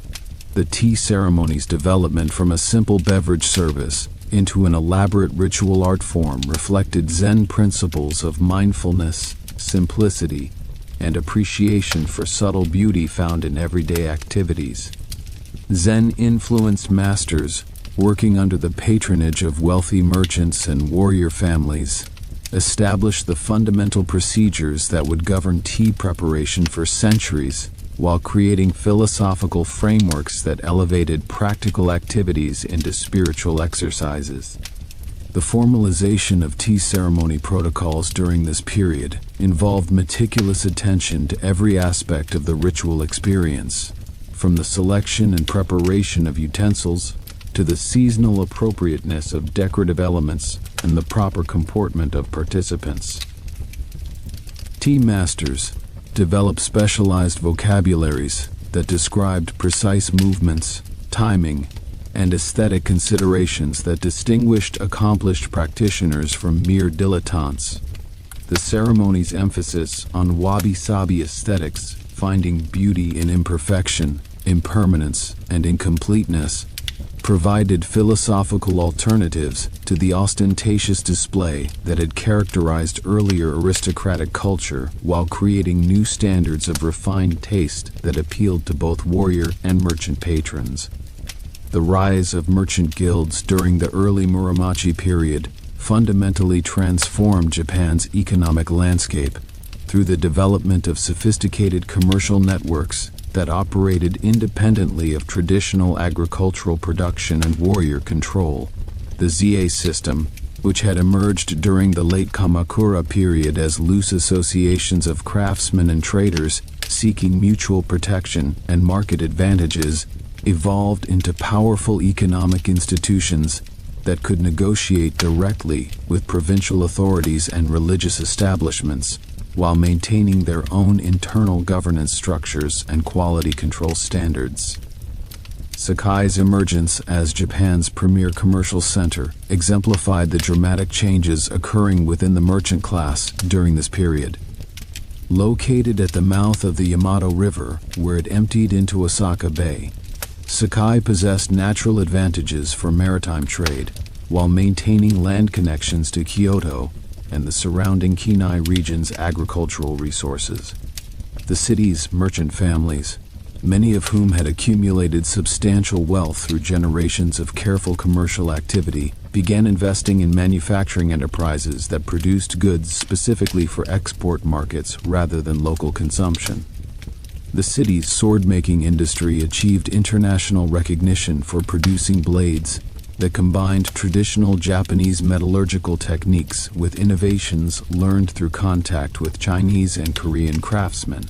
Sakai swordsmiths developed new forging methods that created steel with superior flexibility and edge retention compared to conventional Japanese weapons, while their polishing techniques produced mirror-like finishes that enhanced both the aesthetic appeal and practical performance of finished blades.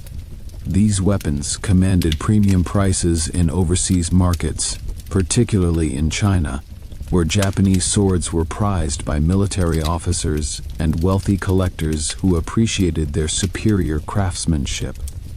The textile industry in Sakai and other commercial centers began producing luxury fabrics that competed successfully with Chinese imports through innovations in dyeing techniques and pattern design.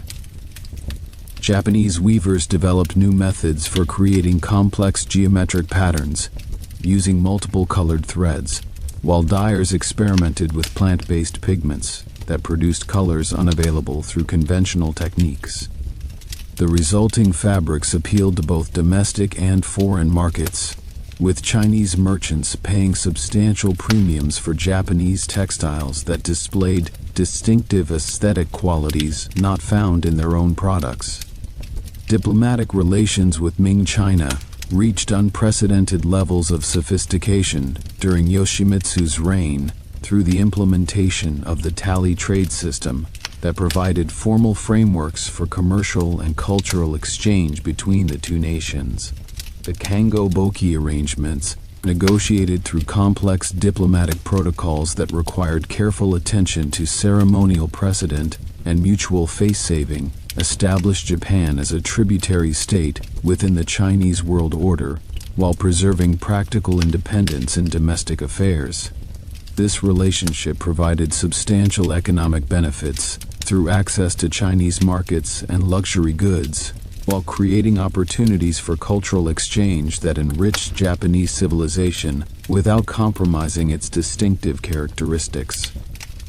The tally system's operation required elaborate administrative procedures that demonstrated both governments' commitment to maintaining peaceful relations, despite periodic tensions over trade volumes and diplomatic protocol.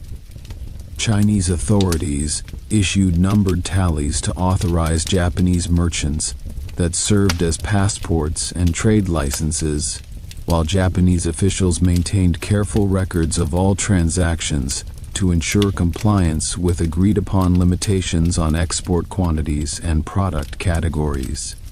These arrangements protected Chinese domestic industries from excessive competition, while providing Japanese merchants with guaranteed market access that justified the substantial investments required for overseas trade.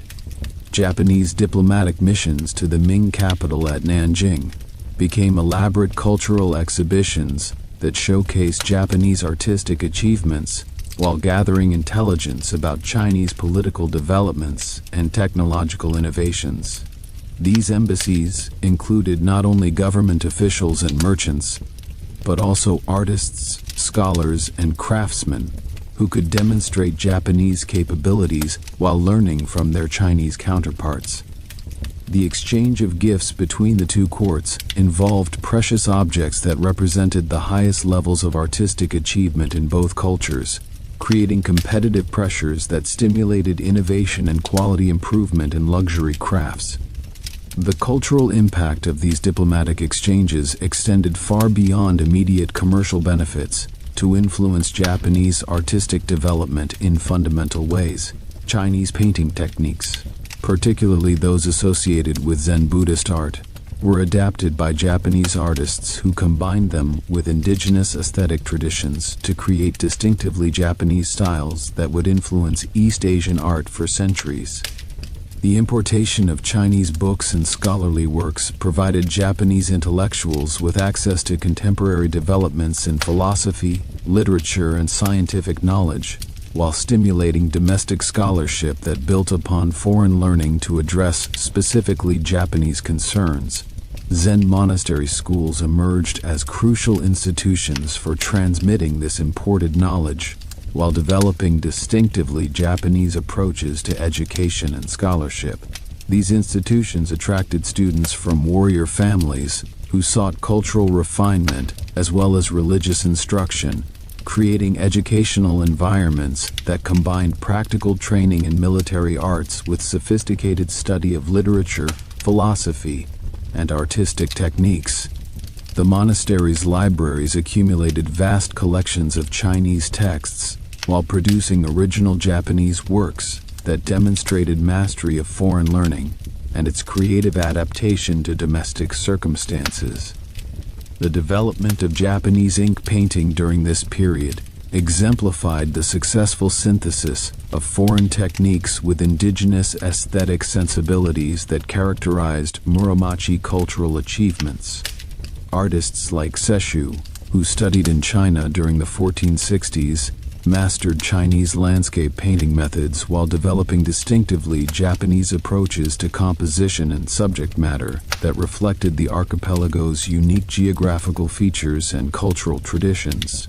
Their works demonstrated technical competence comparable to the finest Chinese models, while expressing aesthetic values that remained fundamentally Japanese in their appreciation for seasonal change, natural impermanence, and the subtle beauty found in everyday rural scenes. The patronage system that supported these artistic developments created complex relationships between creators and sponsors that influenced both the content and style of cultural production. Wealthy merchants, seeking to enhance their social status through association with refined culture, commissioned works that demonstrated their sophisticated taste, while providing artists with the financial security necessary for experimental innovation. Warrior families, eager to legitimize their political authority through cultural achievement, supported projects that showcased their commitment to civilization, while creating lasting monuments to their patronage. The emergence of professional artistic guilds, paralleling developments in commercial and craft organizations, established quality standards and training procedures that ensured consistent excellence while protecting established practitioners from unqualified competition. These guilds developed elaborate apprenticeship systems that required years of study under recognized masters, creating educational frameworks that preserved traditional techniques while encouraging innovation within established parameters.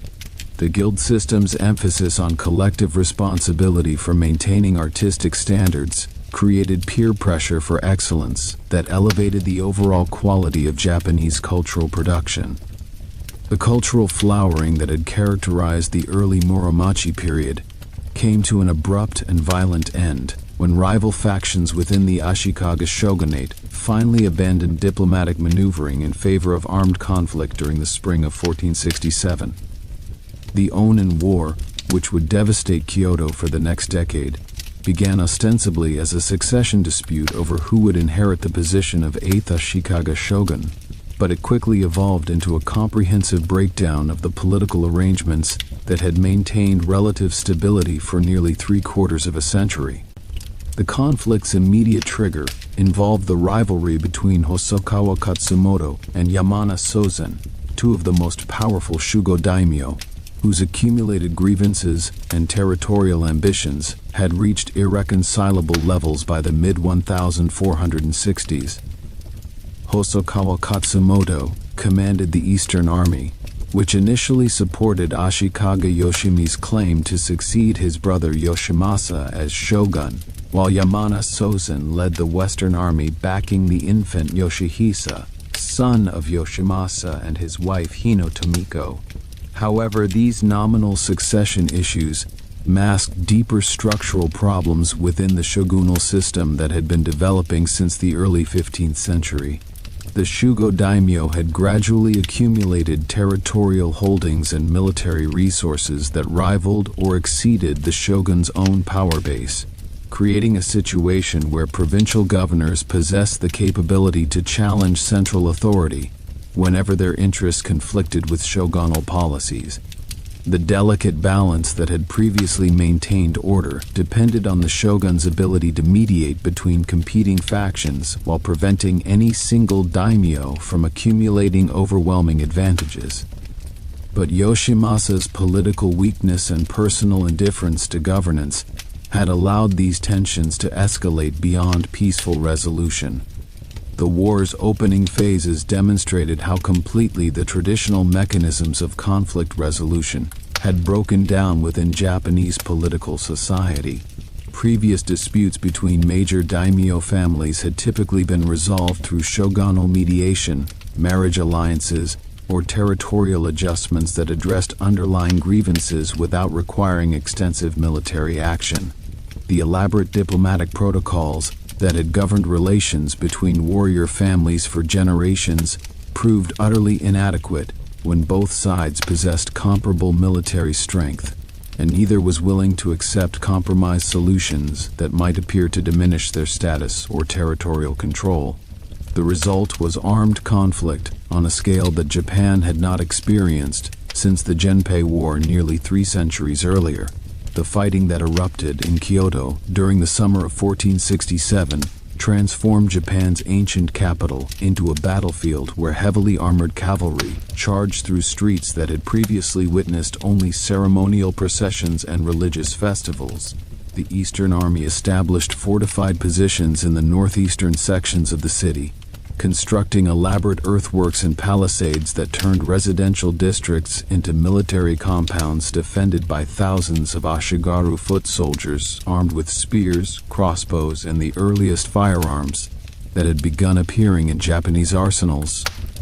The Western Army responded by fortifying the southwestern quarters, creating a defensive network that included not only military installations, but also commandeered temples, palaces, and merchant establishments that were converted into supply depots and barracks for the estimated 80,000 warriors who eventually participated in the siege. The urban warfare that characterized the Onin conflict introduced tactical innovations that would profoundly influence Japanese military development for the remainder of the medieval period. Traditional cavalry charges proved largely ineffective in the narrow streets and confined spaces of the capital, forcing commanders to rely increasingly on disciplined infantry formations that could maintain cohesion while advancing through debris-filled thoroughfares and defending fixed positions against repeated assaults. The extensive use of fire arrows and incendiary devices created massive conflagrations that destroyed entire neighborhoods, including many of the architectural masterpieces that had been constructed during the previous century of cultural achievement. The Golden Pavilion, though it would survive this particular conflict, stood as a symbol of the cultural treasures that hung in the balance as armies clashed throughout the capital region. The fighting demonstrated the vulnerability of Japan's cultural heritage to the destructive forces of civil war, a lesson that would be reinforced repeatedly over the following decades as conflict spread throughout the archipelago. The economic consequences of the Onin War proved equally devastating, disrupting the trade networks and agricultural systems that had supported Kyoto's prosperity. Merchants fled the capital, seeking safety in provincial towns and port cities, where commerce could continue without the constant threat of military violence. The displacement of skilled artisans and craftsmen dispersed the concentrated expertise that had made Kyoto the center of Japanese cultural production, inadvertently spreading artistic techniques and cultural practices to regions that had previously existed on the periphery of high culture. The war's conclusion in 1477 brought no real resolution to the underlying conflicts that had sparked the violence. The Ashikaga shogunate emerged from the conflict as a hollow institution, its authority shattered and its ability to maintain order throughout Japan effectively destroyed. The power vacuum created by this institutional collapse would define Japanese politics for the following century, as regional lords competed for supremacy in an environment where central authority had become essentially meaningless. The period following the Onin War, known as the Sengoku, or Warring States period, represented the logical culmination of the centrifugal forces that had been building throughout the Muromachi era. Provincial lords, now freed from even the nominal constraints of shogunal authority, pursued their ambitions through constant warfare, alliance building, and territorial expansion. The political landscape fragmented into dozens of competing domains, each ruled by lords who owed their positions to military prowess rather than hereditary privilege or imperial appointment. This era of constant conflict produced a new type of leader, the Sengoku daimyo, whose power derived entirely from their ability to maintain military forces and defend their territories against rival lords. Unlike the aristocratic warriors of earlier periods, these new lords often rose from humble origins, demonstrating that military talent and political cunning could overcome the barriers of birth and social status. The principle of Gekkokujo, or the low overcoming the high, became the defining characteristic of an age when traditional hierarchies collapsed under the pressure of military competition. The castle towns that emerged during this period represented a new form of urban development, combining military fortification with commercial and administrative functions. Lords constructed elaborate castle complexes that served as both defensive strongholds and symbols of their power and cultural sophistication. These castles became the nuclei around which new urban centers developed as merchants, artisans, and service providers gathered to supply the needs of the lord and his retainers. The architectural innovations of the castle-building era reflected both military necessities and aesthetic aspirations. Massive stone walls, complex gate systems, and strategically positioned towers provided defense against siege warfare, while elegant residential quarters and reception halls demonstrated the lord's cultural refinement and legitimate claim to rule. The tension between military function and aesthetic expression produced some of the most distinctive architectural achievements in Japanese history, structures that combined practical defensive features with sophisticated artistic design. The economic transformations of the Sengoku period accelerated trends that had begun during the Muromachi era, as lords sought to maximize the productive capacity of their domains to support their military establishments.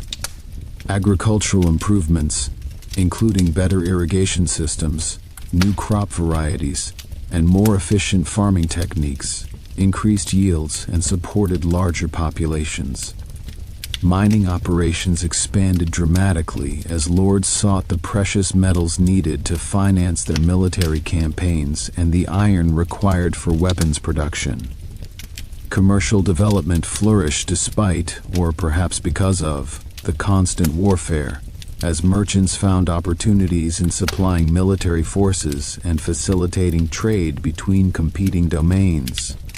The disruption of traditional trade routes created openings for entrepreneurial individuals who could navigate the complex political landscape and establish new commercial networks. Port cities and market towns grew rapidly as centers of exchange, their prosperity protected by lords who recognized the economic benefits of encouraging commerce within their territories. The cultural achievements of the Sengoku period demonstrated the remarkable resilience of Japanese artistic traditions in the face of political chaos. The tea ceremony, which had developed during the Muromachi period, reached new heights of refinement under masters who served as cultural advisors to powerful lords. The aesthetic principles of wabi and sabi, emphasizing rustic simplicity and the beauty of imperfection, provided a philosophical framework for appreciating art and nature that contrasted sharply with the violence and ambition that characterized political life. The path toward unification and the transformation of Japanese society. The latter half of the 16th century witnessed the emergence of leaders capable of transcending the fragmented political landscape of the Sengoku period and beginning the process of national reunification. This transformation, accomplished through a combination of military genius, political innovation, and ruthless determination, would fundamentally reshape Japanese society and establish patterns of governance that would persist for centuries. The three great unifiers, Oda Nobunaga, Toyotomi Hideyoshi, and Tokugawa Ieyasu, each contributed essential elements to the creation of a unified Japanese state, their successive efforts building upon the achievements and learning from the failures of their predecessors. Oda Nobunaga's rise to prominence exemplified the possibilities for advancement that the Sengoku period offered to talented and ambitious individuals. Born into a minor branch of a provincial warrior family, Nobunaga demonstrated from an early age the unconventional thinking and willingness to break with tradition that would characterize his entire career. His early years were marked by conflict with relatives and rivals who underestimated his abilities, conflicts that he resolved through a combination of military skill and political manipulation that established his dominance over his home province of Owari. The Battle of Okehazama in 1560 announced Nobunaga's arrival on the national stage in dramatic fashion. Facing a vastly superior force led by Imagawa Yoshimoto, one of the most powerful lords in eastern Japan, Nobunaga achieved a stunning victory through a surprise attack that resulted in Yoshimoto's death. This triumph demonstrated Nobunaga's willingness to take calculated risks and his ability to achieve results that conventional military wisdom would have deemed impossible. The victory also eliminated a major obstacle to his expansion and established his reputation as a commander of exceptional ability. Nobunaga's subsequent campaigns systematically extended his control over central Japan, employing innovative military tactics and organizational methods that gave his forces significant advantages over more traditionally minded opponents. His early adoption of firearms, which had been introduced to Japan by Portuguese traders in 1543, proved particularly significant. While other lords experimented with the new weapons, Nobunaga recognized their revolutionary potential and reorganized his forces to maximize their effectiveness, developing tactics that would prove devastatingly effective against cavalry charges and traditional infantry formations. The religious institutions that had accumulated significant political and military power during the medieval period became particular targets of Nobunaga's campaigns. His destruction of the Enryakuji monastery complex on Mount Hiei in 1571 shocked contemporaries with its thoroughness and brutality, as thousands of monks, scholars, and civilians perished in the assault. This action, while condemned by many as sacrilegious, demonstrated Nobunaga's determination to eliminate any institution that might challenge his authority and his willingness to employ extreme measures to achieve his objectives. The Iko-Ikki, the militant Buddhist communities that had established virtually independent territories in several regions, proved even more difficult opponents. These communities, united by their devotion to Pure Land Buddhism and their resistance to secular authority, fought with a determination born of religious conviction. Nobunaga's campaigns against the Ikoeki lasted for years and required the commitment of enormous resources, but his eventual victory eliminated one of the most significant obstacles to political unification and demonstrated that no institution, however deeply rooted, could successfully resist his power. Nobunaga's administrative innovations proved as significant as his military achievements in laying the groundwork for national unification. His land surveys established more accurate assessments of agricultural productivity, enabling more efficient taxation and resource allocation. His policies encouraging commerce and eliminating barriers to trade stimulated economic development and increased the revenues available to support his military establishment. His patronage of the arts and his construction of magnificent castles demonstrated that military power could coexist with cultural refinement, establishing a model that subsequent rulers would emulate. The castle at Azuchi, constructed on the shores of Lake Biwa between 1576 and 1579, represented the culmination of Nobunaga's architectural ambitions and served as a powerful symbol of his authority. Rising 7 stories above its stone foundations, the castle combined unprecedented scale with sophisticated artistic decoration, its interiors adorned with paintings by the greatest artists of the age. The castle town that developed around this fortress became a model for urban planning, its rational layout and commercial facilities demonstrating Nobunaga's vision for a more orderly and prosperous society. Nobunaga's assassination in 1582, betrayed by one of his own generals at the Honnoji Temple in Kyoto, cut short his unification project before its completion.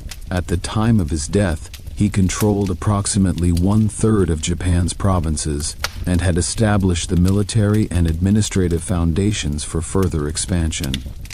The question of who would inherit his legacy and complete the work of unification would be resolved through a combination of military conflict and political maneuvering that ultimately elevated his most capable general to supreme power.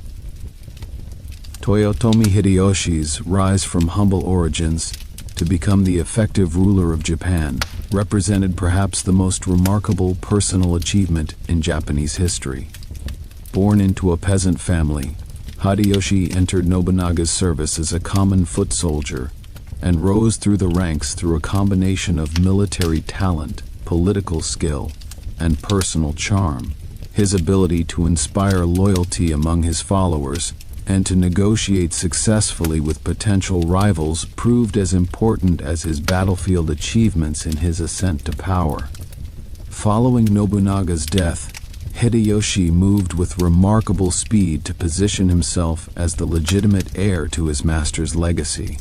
His rapid march from a distant campaign to confront the assassin Akechi Mitsuhide, culminating in victory at the Battle of Yamazaki, just 13 days after Nobunaga's death, established his claim to leadership among Nobunaga's former generals. The subsequent years saw Hideyoshi systematically eliminate or subordinate rival claimants, extending his control over territories that Nobunaga had never conquered, and completing the military unification of Japan by 1590. Hideyoshi's administrative policies built upon Nobunaga's foundations while introducing innovations that would have profound and lasting effects on Japanese society. His nationwide land survey, conducted between 1582 and 1598, established a comprehensive assessment of agricultural productivity that became the basis for taxation and social organization for the following 3 centuries. The survey fixed peasants to their land and established clear distinctions between the warrior and agricultural classes, beginning the process of creating the rigid social hierarchy that would characterize the Tokugawa period. The sword hunt of 1588 represented another crucial step in the transformation of Japanese society, as Hideyoshi ordered the confiscation of weapons from the peasant population. This measure, justified officially as providing metal for the construction of a great Buddha statue, effectively disarmed the rural population, and eliminated the possibility of the peasant uprisings that had troubled earlier periods. The concentration of military force in the hands of the warrior class reinforced the social distinctions that Hideyoshi's other policies were establishing, and contributed to the pacification of the countryside. Hideyoshi's cultural patronage rivaled that of any previous ruler, as he employed his vast resources to support artistic production and to stage elaborate entertainments that demonstrated his power and sophistication. His tea gatherings brought together the greatest practitioners of the art and served as occasions for political networking and the display of precious objects. His construction projects, including the massive Osaka Castle and the opulent Jurikudai Palace in Kyoto, employed thousands of craftsmen and artists, and produced architectural achievements that amazed contemporaries with their scale and magnificence. The invasions of Korea in 1592 and 1597 represented Hideyoshi's most ambitious and ultimately unsuccessful military ventures. Motivated by a combination of megalomania, the desire to provide employment for the warrior class, and genuine strategic considerations, these campaigns initially achieved significant successes before bogging down in the face of Korean resistance and Chinese intervention. The eventual withdrawal of Japanese forces following Hideyoshi's death in 1598 left the Korean peninsula devastated and Japan's military resources depleted, while failing to achieve any of the campaign's objectives. The succession crisis that followed Hideyoshi's death created the conditions for the final act in the drama of unification. Hideyoshi's heir, Hideyori, was only 5 years old at his father's death, and the Council of Regents appointed to govern during his minority quickly fragmented into competing factions. Tokugawa Ieyasu, the most powerful of the regents and a veteran survivor of decades of political and military conflict, positioned himself to take advantage of the situation, building alliances and preparing for the confrontation that would determine Japan's future.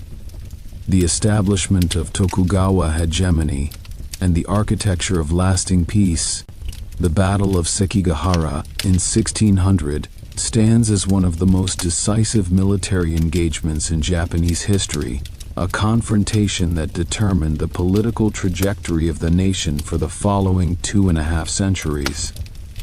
The forces that gathered on that foggy October morning represented the culmination of the conflicts and alliances that had developed during the preceding decades, as lords who had served under Nobunaga and Hideyoshi now chose sides in a struggle that would establish either Tokugawa dominance or the continuation of collective governance under the nominal authority of Hideyoshi's heir. Tokugawa Ieyasu had spent the years following Hideyoshi's death carefully building the coalition that would support his bid for supremacy. His diplomatic efforts secured the allegiance of lords throughout eastern Japan, while his strategic patience allowed potential opponents to make mistakes that weakened their positions. The Western coalition that formed to oppose him, nominally led by Ishida Mitsunari but comprising lords with diverse motivations and uncertain loyalties, suffered from internal divisions that would prove fatal when battle was joined.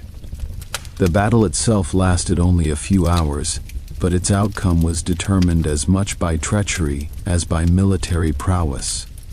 The defection of Kobayakawa Hidaki, whose forces had been positioned on a hillside overlooking the battlefield, transformed a closely contested engagement into a decisive Tokugawa victory. Other lords who had promised support to the Western coalition failed to engage or switch sides as the tide of battle turned, demonstrating the fragility of alliances built on calculation rather than conviction. The aftermath of Sekigahara saw Ieyasu move systematically to consolidate his victory and establish the institutional foundations for permanent Tokugawa rule. The redistribution of domains that followed the battle rewarded loyal supporters with increased territories, while punishing defeated opponents with confiscation or reduction of their holdings. This massive reorganization of the political landscape placed reliable allies in strategic locations throughout Japan, while isolating potential troublemakers in regions where they could be easily monitored and controlled. Ieyasu's assumption of the title of shogun in 1603 marked the formal establishment of the Tokugawa Bakufu, the military government that would rule Japan until the Meiji Restoration of 1868. The choice of Edo, modern Tokyo, as the seat of shogunal government reflected both strategic considerations and Ieyasu's desire to establish his regime on new foundations rather than inheriting the associations of previous capitals. The development of Edo from a minor castle town into one of the world's largest cities would be one of the most remarkable urban transformations in history. The elimination of potential challenges to Tokugawa supremacy required the destruction of Toyotomi Hideyoshi and his supporters, a task that Ieyasu approached with characteristic patience and thoroughness. The sieges of Osaka Castle in 1614 and 1615 employed massive forces and sophisticated siege techniques against the last significant concentration of opposition to Tokugawa rule. The fall of the castle and the death of Hideyoshi and his mother ended the Toyotomi line and removed the final obstacle to unchallenged Tokugawa dominance. The institutional arrangements that Ieyasu and his successors developed to maintain their control over Japan represented a sophisticated system of checks and balances designed to prevent any challenge to shogunal authority. The classification of daimyo into categories based on their relationship to the Tokugawa family, shinpan, related lords, fudai, hereditary vassals, and tozama, outside lords, determined their political privileges and the degree of trust they enjoyed. Strategic marriages, hostage requirements, and careful monitoring ensured that even the most powerful lords remained subordinate to shogunal authority. The Senkin Kotai system, which required daimyo to maintain residences in Edo and to spend alternate years in attendance at the shogunal court, proved one of the most effective mechanisms for maintaining control over the provincial lords. This requirement kept the daimyo under constant surveillance, drained their financial resources through the enormous expenses of maintaining dual establishments and traveling with appropriate retinues, and ensured that their families remained in Edo as virtual hostages for their good behavior. The system also stimulated economic development along the major highways and contributed to the cultural integration of the nation as lords and their retainers carried ideas and practices between the provinces and the capital. The Tokugawa regime's approach to foreign relations reflected its overriding concern with maintaining domestic stability and preventing any external influences that might destabilize the carefully constructed political order. The progressive restrictions on foreign trade and contact that culminated in the Sengoku closed country policies of the 1630s limited Japanese interaction with the outside world to carefully controlled channels. Only the Dutch, confined to the artificial island of Dejima in Nagasaki Harbor, and the Chinese were permitted to trade with Japan, while Japanese subjects were forbidden to travel abroad on pain of death. The persecution of Christianity, which had gained significant numbers of converts during the 16th century, reflected both genuine concerns about the religion's potential to inspire disloyalty and the regime's determination to eliminate any ideology that might compete with its own claims to authority. The brutal suppression of the Shimabara Rebellion in 1638, in which Christian peasants and masterless samurai rose against oppressive local rule, demonstrated the regime's willingness to employ extreme measures against perceived threats. The subsequent prohibition of Christianity and the requirement that all Japanese register with Buddhist temples established religious conformity as an element of political control. The social policies of the Tokugawa regime codified and rigidified the class distinctions that had emerged during the unification period. The four-class system of samurai, farmers, artisans, and merchants established a hierarchy based on Confucian principles that valued those who produced over those who merely exchanged. The samurai, though they constituted only about 6% of the population, monopolized political power and enjoyed privileges that set them apart from the commoner classes. The prohibition on social mobility between classes, while never perfectly enforced, created a society in which birth largely determined one's life possibilities. The paradox of the samurai class under Tokugawa rule lay in the tension between their identity as warriors and the reality of a society at peace. The martial skills that had defined the samurai during centuries of conflict became largely ceremonial in an era when actual combat was rare. The transformation of the samurai from fighters into bureaucrats and administrators required a redefinition of their role and values, a process that produced the elaborate codes of conduct and philosophical justifications that characterized Bushido, the way of the warrior, in its Tokugawa formulation. Economic flourishing and urban culture. In the era of peace, the Tokugawa peace created conditions for economic development and cultural flourishing that transformed Japanese society in ways that the regime's founders could never have anticipated.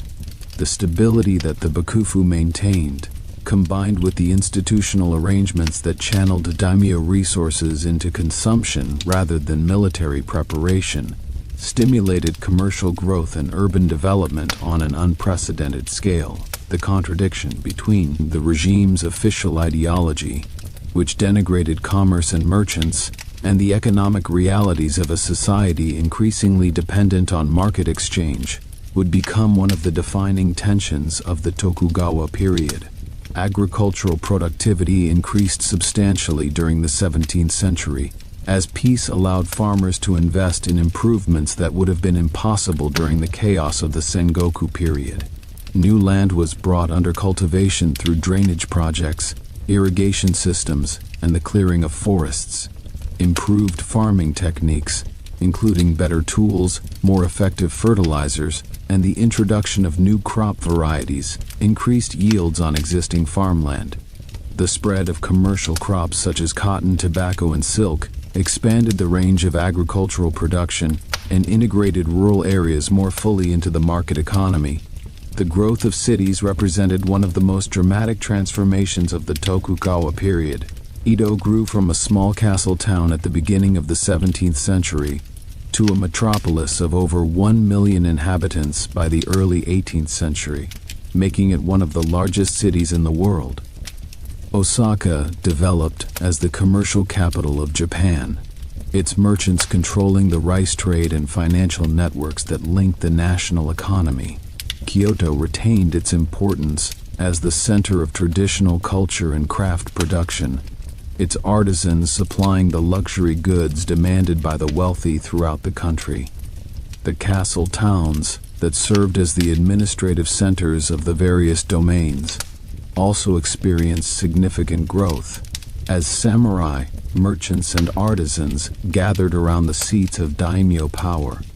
These urban centers, numbering in the hundreds, created a network of markets and consumption centers that stimulated production and exchange throughout the country.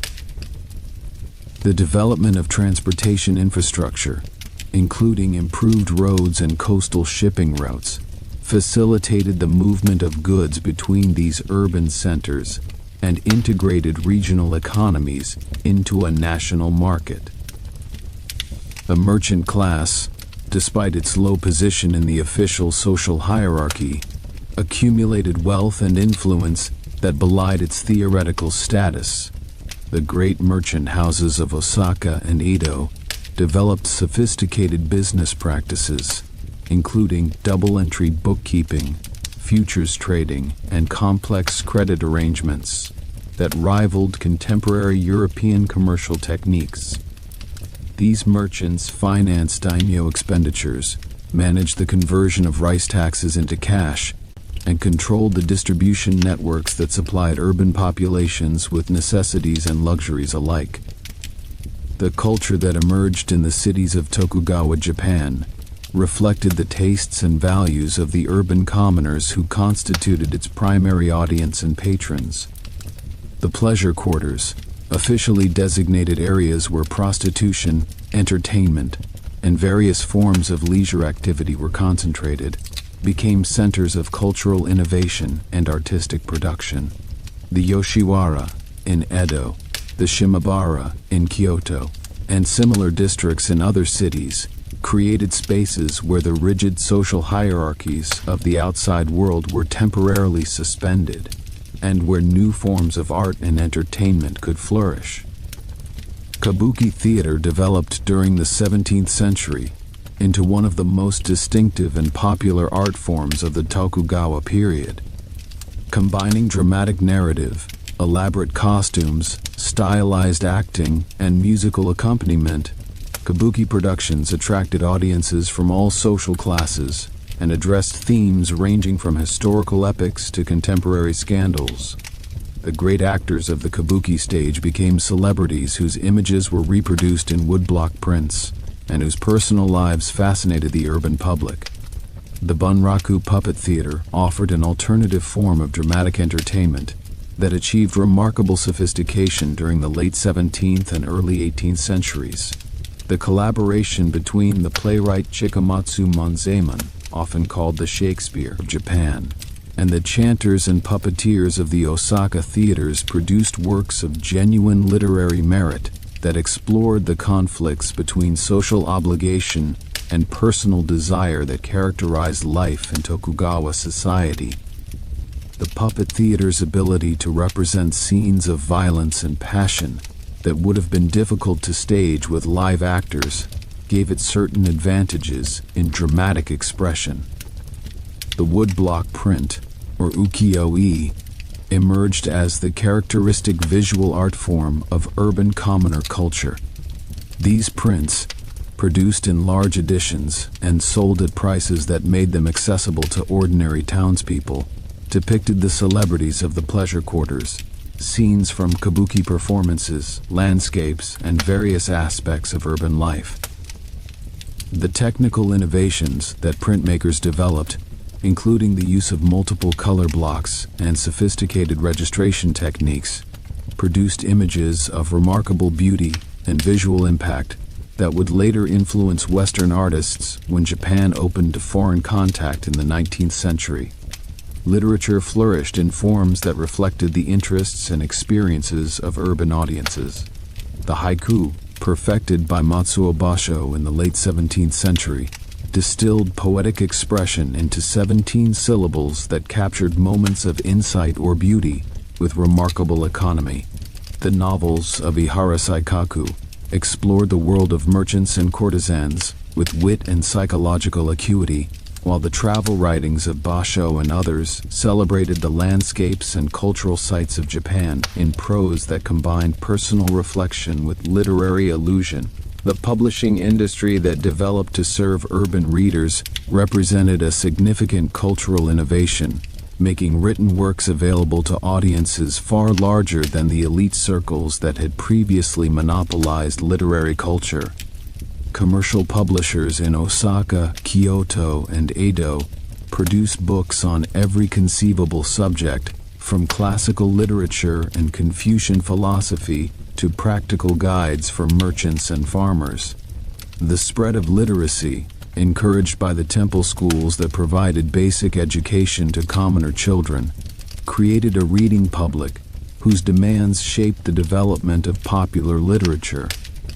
The intellectual life of the Tokugawa period was characterized by diversity and debate, as scholars working within different traditions addressed questions of ethics, governance, history, and the natural world.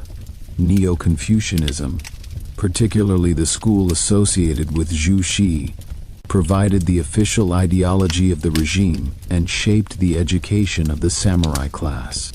However, alternative Confucian interpretations including the school of Wang Yangming with its emphasis on intuitive moral knowledge, attracted followers who found the orthodox teachings too rigid or abstract. The national learning movement, which emerged during the 18th century, represented a reaction against the dominance of Chinese learning and an attempt to recover the authentic Japanese tradition that scholars believed had been obscured by centuries of foreign influence. Scholars such as Motori Norinaga devoted themselves to the study of ancient Japanese texts, particularly the Kojiki and the Tale of Genji, seeking to understand the distinctive Japanese sensibility that these works expressed. This movement contributed to the development of Japanese nationalism and would have significant political implications in the 19th century. Challenges, adaptations, and the twilight of the Tokugawa order. The 18th and 19th centuries brought challenges to the Tokugawa system that tested its capacity for adaptation and ultimately revealed the limitations of its institutional arrangements. Economic changes, social tensions, intellectual ferment, and eventually foreign pressure combined to create conditions that the regime's founders could never have anticipated. The responses of successive shoguns and their advisors to these challenges demonstrated both the resilience of the Tokugawa system and its fundamental inability to transform itself sufficiently to meet the demands of a changing world. The economic difficulties that plagued the Bakufu and the domains throughout the latter Tokugawa period stemmed from structural features of the system that proved resistant to reform. The tax system, based on assessments of agricultural productivity that had been established in the early 17th century, failed to capture the wealth generated by commercial expansion and urban growth. The samurai class, whose stipends were fixed in rice, found their real incomes declining as prices rose and their consumption expectations increased. The chronic indebtedness of both the Bakufu and the domains to merchant creditors created financial constraints that limited their capacity for effective governance. The reform efforts undertaken by various shoguns and domain lords during the 18th century achieved limited success in addressing these structural problems. The Kyoho reforms under the 8th shogun Yoshimune, the Tenuma era's experiments with commercial development, and the Kansei reforms under the conservative Matsudaira Sadanobu each represented different approaches to the regime's difficulties. These efforts typically combined fiscal austerity, moral exhortation, and attempts to restore what reformers imagined as the virtuous simplicity of earlier times, approaches that provided temporary relief without addressing underlying causes. The social tensions that developed during the latter Tokugawa period reflected the growing gap between the official ideology of fixed social hierarchies and the economic realities of a commercialized society. Wealthy merchants lived in luxury that exceeded that of many samurai, while impoverished warriors struggled to maintain the appearances that their status required. Peasant uprisings, which occurred with increasing frequency during the 18th and 19th centuries, expressed rural discontent with taxation, price fluctuations, and the disruptions caused by commercial agriculture. Urban riots protesting rice prices and other grievances demonstrated that the cities were not immune to popular unrest. The intellectual challenges to Tokugawa orthodoxy multiplied during the 18th and 19th centuries as scholars questioned the assumptions that underlay the regime's legitimacy and policies. The Dutch learning movement, which developed around the small window of foreign contact maintained at Nagasaki, introduced Japanese scholars to Western science, medicine, and eventually political ideas. The knowledge gained through the study of Dutch books revealed the technological and scientific advances that had occurred in Europe and raised questions about Japan's isolation from these developments. The Russian, British, and American ships that appeared with increasing frequency off Japanese coasts during the late 18th and early 19th centuries brought the outside world to Japan's attention in ways that could not be ignored. The Bakufu's attempts to maintain its exclusion policies in the face of these intrusions proved increasingly difficult, as foreign vessels demanded supplies, sought trading opportunities, and occasionally landed on Japanese territory. The regime's inability to effectively defend the country against these incursions undermined its claims to legitimacy and raised questions about the adequacy of its military preparations. The arrival of Commodore Matthew Perry's American squadron in 1853, with its demands for diplomatic relations and trading rights backed by the implicit threat of military force, precipitated a crisis that the Tokugawa system proved unable to survive. The Bakufu's decision to sign treaties with the Western powers, made under duress and without imperial approval, violated the principles of exclusion that had defined regime policy for over 2 centuries. The controversy over these treaties mobilized opposition to the Bakufu and created opportunities for ambitious domains to challenge shogunal authority. The final years of the Tokugawa period witnessed a complex political struggle involving the Bakufu, the imperial court, the great domains, and various factions advocating different responses to the foreign threat. The slogans "Sono Joy," "Revere the Emperor," "Expel the Barbarians," united diverse groups in opposition to the Bakufu's handling of foreign relations, though the coalition it represented contained fundamental contradictions that would emerge once the immediate goal of overthrowing the shogunate had been achieved. The domains of Satsuma and Choshu, both classified as Tozama, and thus excluded from the inner circles of Tokugawa power, emerged as the leaders of the movement that would eventually overthrow the regime. The military conflicts of the 1860s demonstrated the obsolescence of traditional samurai warfare in the face of Western military technology and organization.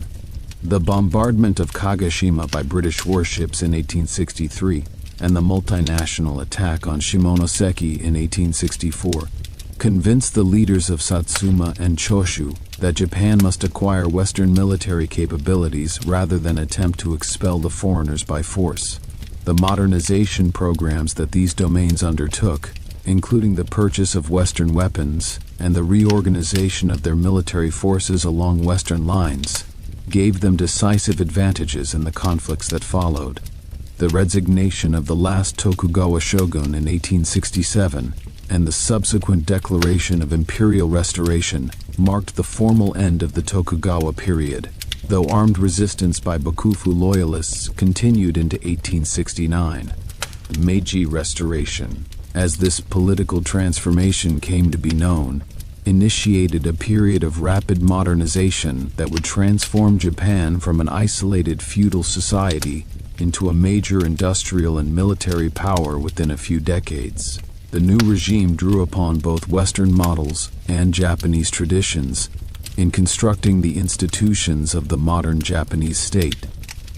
The Meiji transformation and Japan's emergence as a modern power, the Meiji period, spanning from 1868 to 1912, witnessed one of the most rapid and comprehensive transformations in world history, as Japan remade itself from a feudal society into a modern nation-state capable of competing with the Western powers that had forced it to abandon its isolation. This transformation touched every aspect of Japanese life, from political institutions and economic organization to social customs and cultural values. The speed and thoroughness of the changes amazed contemporary observers and established Japan as a model for other non-Western societies seeking to modernize without succumbing to Western domination. The new government that emerged from the Meiji Restoration faced the immediate challenge of consolidating its authority and establishing effective control over the entire country. The abolition of the domains and their replacement with prefectures administered by centrally appointed governors eliminated the political fragmentation that had characterized the Tokugawa system. The former daimyo received government bonds in compensation for their lost revenues, while the samurai class was gradually stripped of its privileges and eventually its stipends, transforming warriors into citizens with no special legal status.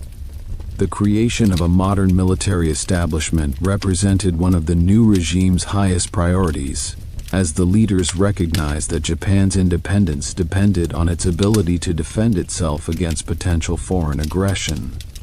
The conscription law of 1873 established universal military service, breaking the samurai monopoly on bearing arms and creating a national army drawn from all social classes.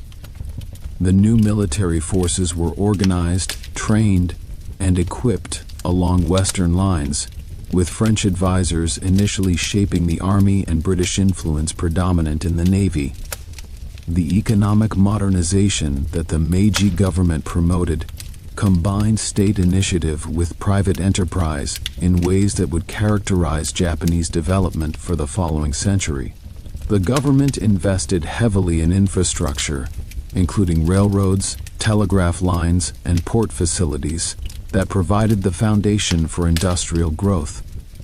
State-owned enterprises in strategic industries such as mining, shipbuilding, and textiles demonstrated modern production techniques before being sold to private interests at favorable prices, creating the industrial combines known as zaibatsu that would dominate the Japanese economy. The educational reforms of the Meiji period created a system designed to produce citizens capable of contributing to national development and loyal to the emperor and the state.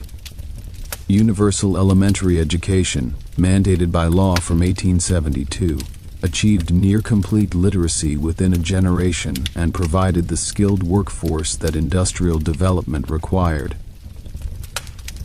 Higher education institutions, including the Imperial universities, trained the engineers, scientists, administrators, and professionals needed to staff the modern institutions that the government was creating. The legal and constitutional reforms that culminated in the Meiji Constitution of 1889 established Japan as a constitutional monarchy with representative institutions, though the constitution carefully preserved imperial prerogatives and limited popular participation in governance. The creation of a modern legal system, based largely on European models, provided the framework for commercial development and satisfied Western demands for legal reforms as a condition for revising the unequal treaties. The establishment of a parliament, the Imperial Diet, gave propertied citizens a voice in legislation while ensuring that ultimate authority remained with the emperor and his advisors. The social transformations of the Meiji period affected every aspect of daily life, from clothing and hairstyles to family relationships and gender roles. The government actively promoted Western customs as symbols of modernity and civilization, encouraging the adoption of Western dress, the consumption of meat, and the abandonment of traditional practices deemed backward or uncivilized. The tension between modernization and the preservation of Japanese identity became a central theme of Meiji culture, as intellectuals and ordinary citizens alike struggled to define what it meant to be Japanese in a rapidly changing world. The revision of the unequal treaties that had been imposed on Japan during the 1850s and 1860s became a major goal of Meiji diplomacy, as the government sought to establish Japan's status as an equal member of the international community. The achievement of treaty revision in 1894, which restored Japan's tariff autonomy and eliminated extraterritorial privileges for foreigners, represented a significant diplomatic triumph and demonstrated that Japan had successfully met Western standards of civilization. This achievement came just as Japan was about to demonstrate its new military capabilities in war against China. The Sino-Japanese War of 1894 to 1895 announced Japan's arrival as a major power in East Asia and revealed the extent to which the balance of power in the region had shifted. The conflict, ostensibly over influence in Korea, resulted in a decisive Japanese victory that surprised Western observers who had expected China's greater size and resources to prevail. The Treaty of Shimonoseki, which ended the war, gave Japan Taiwan, the Pescadores Islands, and the Liaodong Peninsula, along with a large indemnity and recognition of Korean independence from Chinese suzerainty. The Triple Intervention, in which Russia, France, and Germany forced Japan to return the Liaodong Peninsula to China, demonstrated the limits of Japanese power and the continuing dominance of Western imperialism in East Asia. This humiliation fueled Japanese resentment and determination to build military strength sufficient to resist such pressure in the future. The subsequent Russian occupation of the Liaodong Peninsula and expansion of Russian influence in Manchuria set the stage for the conflict that would establish Japan's position as a great power. The Russo-Japanese War of 1904 to 1905 represented a watershed in world history, the first major conflict in which an Asian nation defeated a European power. Japan's victories on land and sea, culminating in the destruction of the Russian Baltic Fleet at the Battle of Tsushima, demonstrated that Western military superiority was not inherent or permanent. The Treaty of Portsmouth, mediated by American President Theodore Roosevelt, gave Japan control of the Liaodong Peninsula, the southern half of Sakhalin Island, and recognition of its paramount interests in Korea, which Japan would annex outright in 1910. Imperial Japan and the trajectory toward global conflict. The decades following the Russo-Japanese War saw Japan consolidate its position as a major imperial power while grappling with the internal tensions and external pressures that would eventually lead to catastrophic conflict. The Taisho period, 1912 to 1926, and the early Showa period witnessed significant political, economic, and social developments that shaped the trajectory of Japanese history toward the Pacific War. Understanding this period requires attention to both the domestic dynamics of Japanese society and the international context in which Japan operated. The death of the Meiji Emperor in 1912 marked the end of an era and prompted reflection on the transformations that Japan had undergone during his reign. The Taisho Emperor, whose reign would be marked by his physical and mental frailty, presided over a period of significant political change as democratic movements challenged the oligarchic control that had characterized Meiji governance. The rise of political parties, the expansion of the electorate, and the increasing assertiveness of the Diet suggested that Japan might be moving toward a more democratic political system. The economic boom that accompanied World War I, during which Japan supplied the Allied powers and expanded into markets vacated by European competitors, accelerated industrial development and created new social tensions. The rapid growth of the industrial workforce, including large numbers of women employed in textile factories, created conditions for labor organizing and social unrest. The rice riots of 1918, sparked by inflation that put basic foodstuffs beyond the reach of ordinary workers, demonstrated the potential for popular mobilization and contributed to the fall of the government. The 1920s saw the flowering of what historians have called Taisho democracy, a period of relative political openness, cultural experimentation, and social change.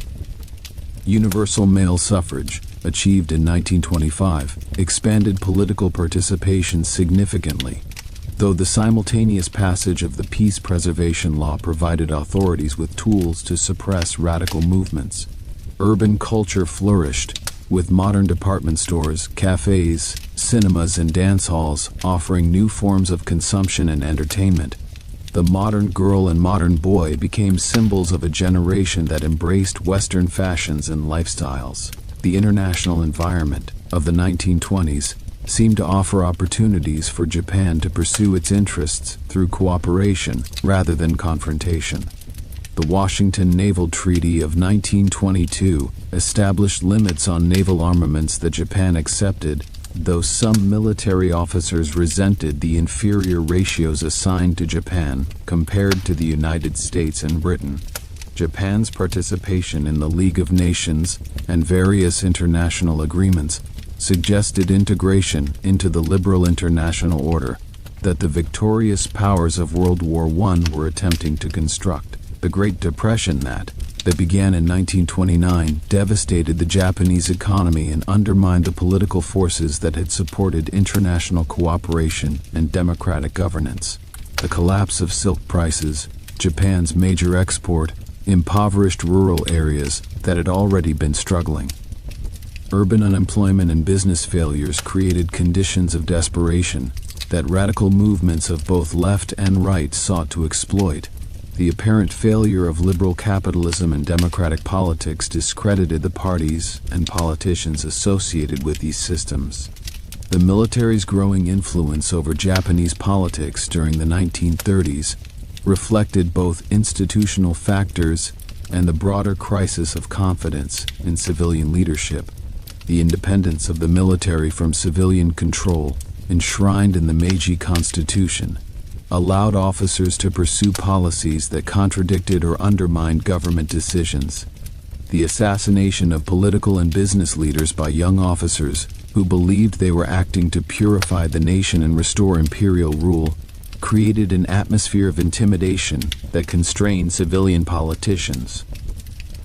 The Manchurian Incident of 1931, in which Japanese army officers manufactured a pretext for military operations that resulted in the conquest of Manchuria, demonstrated the military's ability to create facts on the ground that the civilian government felt compelled to accept. The establishment of the puppet state of Manchukuo and Japan's subsequent withdrawal from the League of Nations marked a decisive break with the international order and set Japan on a path of expansion that would eventually bring it into conflict with the Western powers. The war with China that began in 1937, initially expected to be a brief campaign that would force Chinese acceptance of Japanese demands, instead became a quagmire that consumed enormous resources without achieving decisive results. The brutality of Japanese military operations, epitomized by the Nanjing Massacre, horrified international opinion and strengthened Chinese resistance. The war's expansion drew Japan into increasing conflict with the United States and Britain, whose interests in China and Southeast Asia were threatened by Japanese aggression.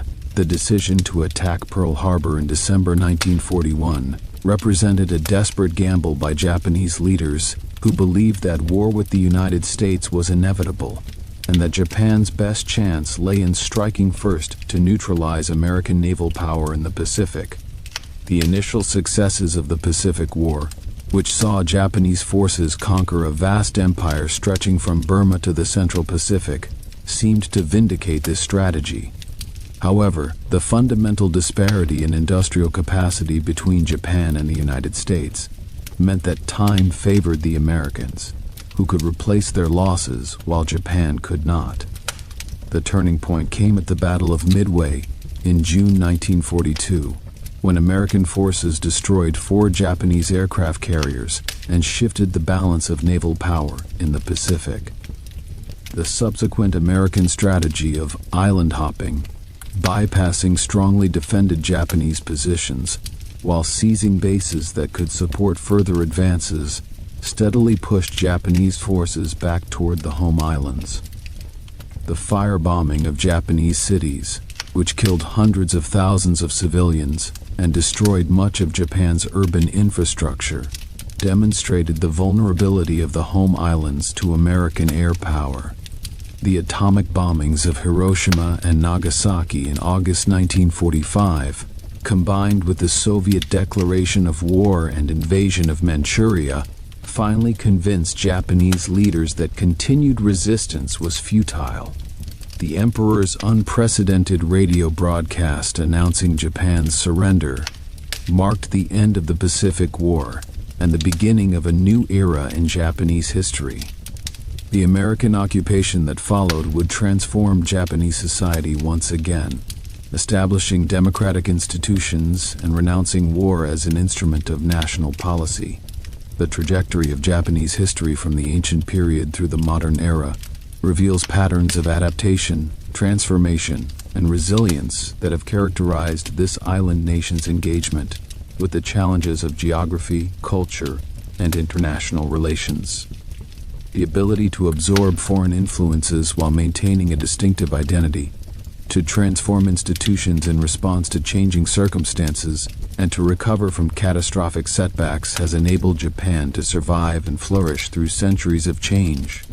The lessons of this history continue to resonate as Japan navigates the challenges of the 21st century, drawing upon the accumulated wisdom of its past while facing an uncertain future. The story of Japan, from the mist-shrouded origins of the Yamato state, through the glittering courts of Heian, the martial valor of the samurai age, the creative ferment of the Tokugawa peace, and the dramatic transformations of the modern era, offers insights into the human capacity for cultural achievement, political organization, and social adaptation. Each period built upon the foundations laid by its predecessors while responding to the unique challenges of its own time, creating a historical tapestry of remarkable richness and complexity. As we contemplate this long history, we gain not only knowledge of the past, but also perspective on the present and possibilities for the future, understanding that the story of Japan, like the story of humanity itself, continues to unfold in ways that no one can fully predict.